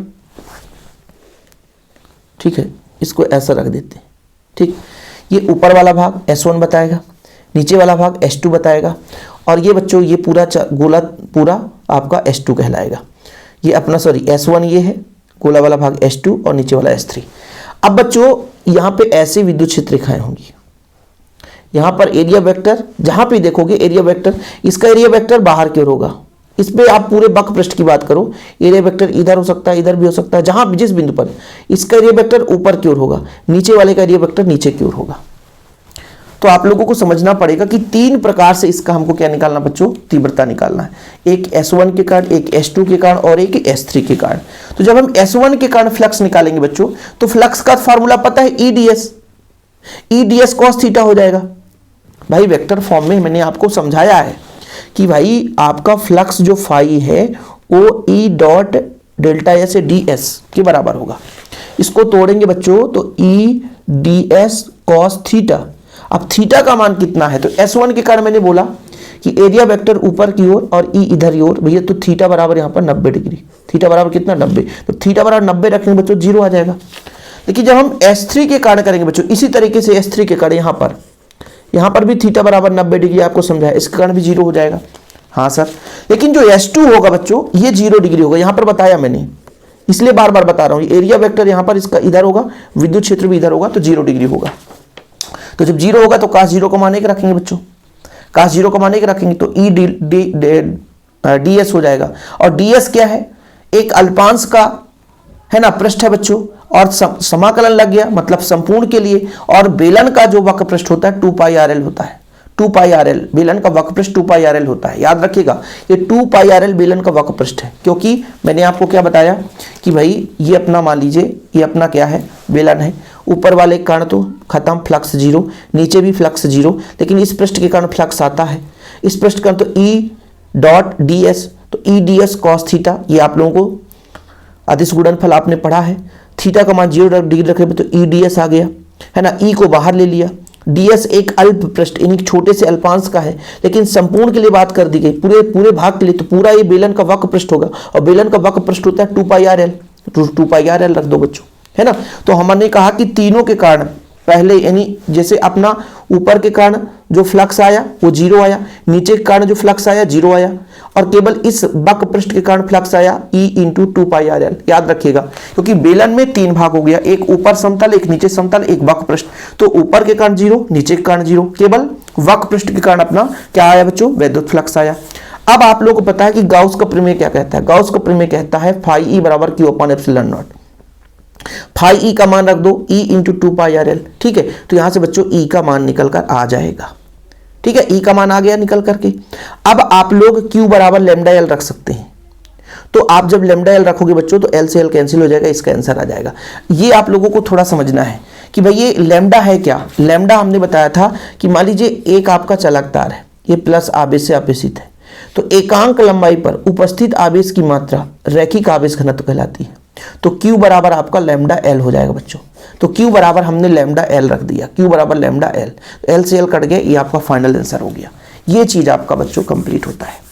और आखिरी जो थ्योरम है वो, और आज का आखिरी लेक्चर भी मतलब क्वेश्चन भी है, वो है बच्चों एक समान आवेशित पतले गोलीय खोल के कारण विद्युत क्षेत्र की तीव्रता।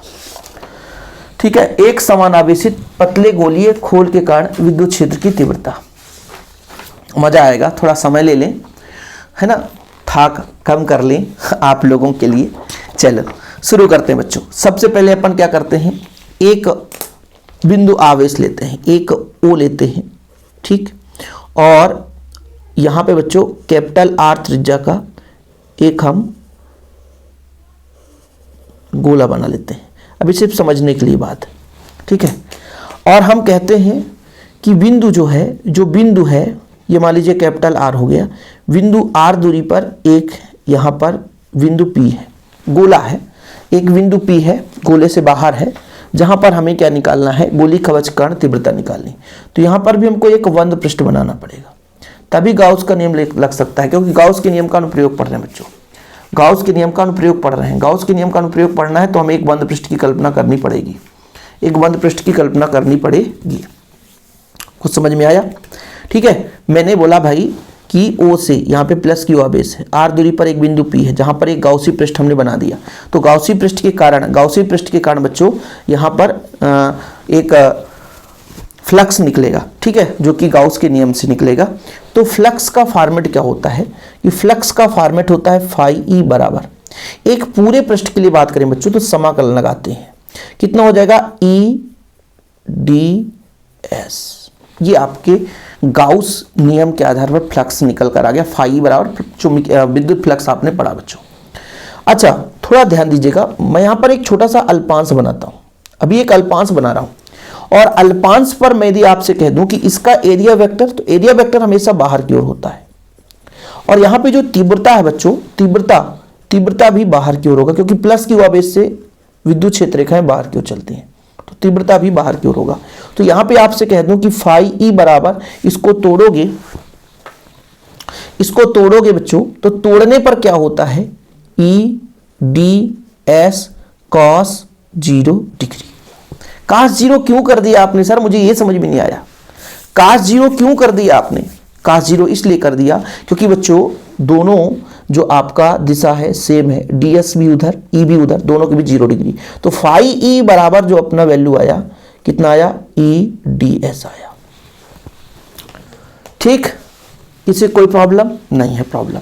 अच्छा फाई E हमने कहा E बाहर ले लो, तो ये ds क्या है, एक अल्पांश का है, एक अल्पांश की लंबाई है, यहाँ पे एक अल्प है, लेकिन जब संपूर्ण है लगा हुआ है तो संपूर्ण का मतलब होता है पूरे भाग का मान। यानी बच्चों यदि मैं आपसे कह दूं कि ये ds आपके r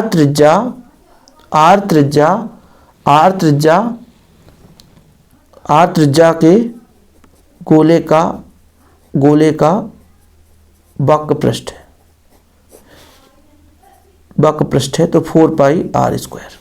ठीक, तो फाई E बराबर E इंटू 4 पाई r स्क्वायर लिख सकते हो, 4 पाई r स्क्वायर। ठीक है बच्चों, क्लियर? अच्छा गाउस का नियम भी पता है सर, गाउस का नियम फाई ई बराबर होता है Q upon epsilon not, Q upon epsilon not. तो बच्चों इन दोनों को तुलना कर दें, Q अपॉन एप्सिलॉन नॉट बराबर E इंटू 4πr स्क्वायर। तो E बराबर यहां से निकल कर आ जाएगा, क्या आएगा सर, ये अपना 4π इधर जाएगा तो 1 अपॉन 4π नीचे आया, एप्सिलॉन नीचे है, ठीक है सर, Q ऊपर है, नीचे r स्क्वायर है। क्या बात है, क्या बात है, ये अपना निकल कर आ गया गोली कवच के कारण केंद्र से r दूरी पर अपना विद्युत क्षेत्र, क्या बोला है, एक समान आवेशित गोली कवच के कारण विद्युत क्षेत्र। लेकिन यहां पर गोली कवच के कारण 3 कंडीशन होता है, एक तो हमने बाहर ले लिया, एक हम इसके गोले के पृष्ठ पर ले लेंगे और एक अंदर ले लेंगे बच्चों, 3 भाग होता है, ठीक है। तो जब हम बात करते हैं कि गोले के पृष्ठ पर हो, जब बिंदु बाहर हो तो अपन तो निकाल लिए, ये बाहर के लिए है। जब बिंदु गोले पर स्थित हो, मतलब स्मॉल आर जो है कैपिटल आर के बराबर हो, क्योंकि ये गोला भैया कैपिटल आर है और ये स्मॉल आर है, तो ये आर यहां से होकर यहां आ जाए तो ये जो आर है इसके बराबर हो जाएगा। तो ई बराबर निकल कर आएगा 1 अपॉन 4π एप्सिलॉन नॉट Q बटा कैपिटल आर का स्क्वायर, ये हो जाएगा। लेकिन जब बात करेंगे अंदर, तो अंदर कोई आवेश नहीं रहता, जब कोई आवेश नहीं रहता तो खत्म कहानी, शून्य हो जाएगा। समझ में आया। तो हमने कहा कि माना O केंद्र R त्रिज्या का एक गोलीय खोल है बच्चों, प्लस Q आवेश है, यहाँ पे प्लस Q आवेश से आवेशित है, ठीक है, प्लस Q आवेश से आवेशित है। माना केंद्र O से R दूरी पर, यहाँ पर प्लस Q आवेश दिया है, यहाँ पर प्लस है ना, पृष्ठ पर आवेश दिया बच्चों। तो O से R दूरी पर एक बिंदु P है, O से R दूरी पर, ये R दूरी पर एक बिंदु P है। जब बिंदु P गोली कवच के बाहर हो, यहां पर बच्चों, तो हमने कहा एक अल्पांश ले लिया बच्चों, एक अल्पांश है यहाँ पर ds, तीव्रता भी बच्चों कहाँ बाहर की ओर होगी, तीव्रता भी बाहर की ओर होगी। तो ये पहले बाहर के लिए बात की जा रही है, एक अल्पांश के लिए तो आप लोगों ने पढ़ा है वैद्युत फ्लक्स फाई बराबर E इंटू डेल्टा S या ds।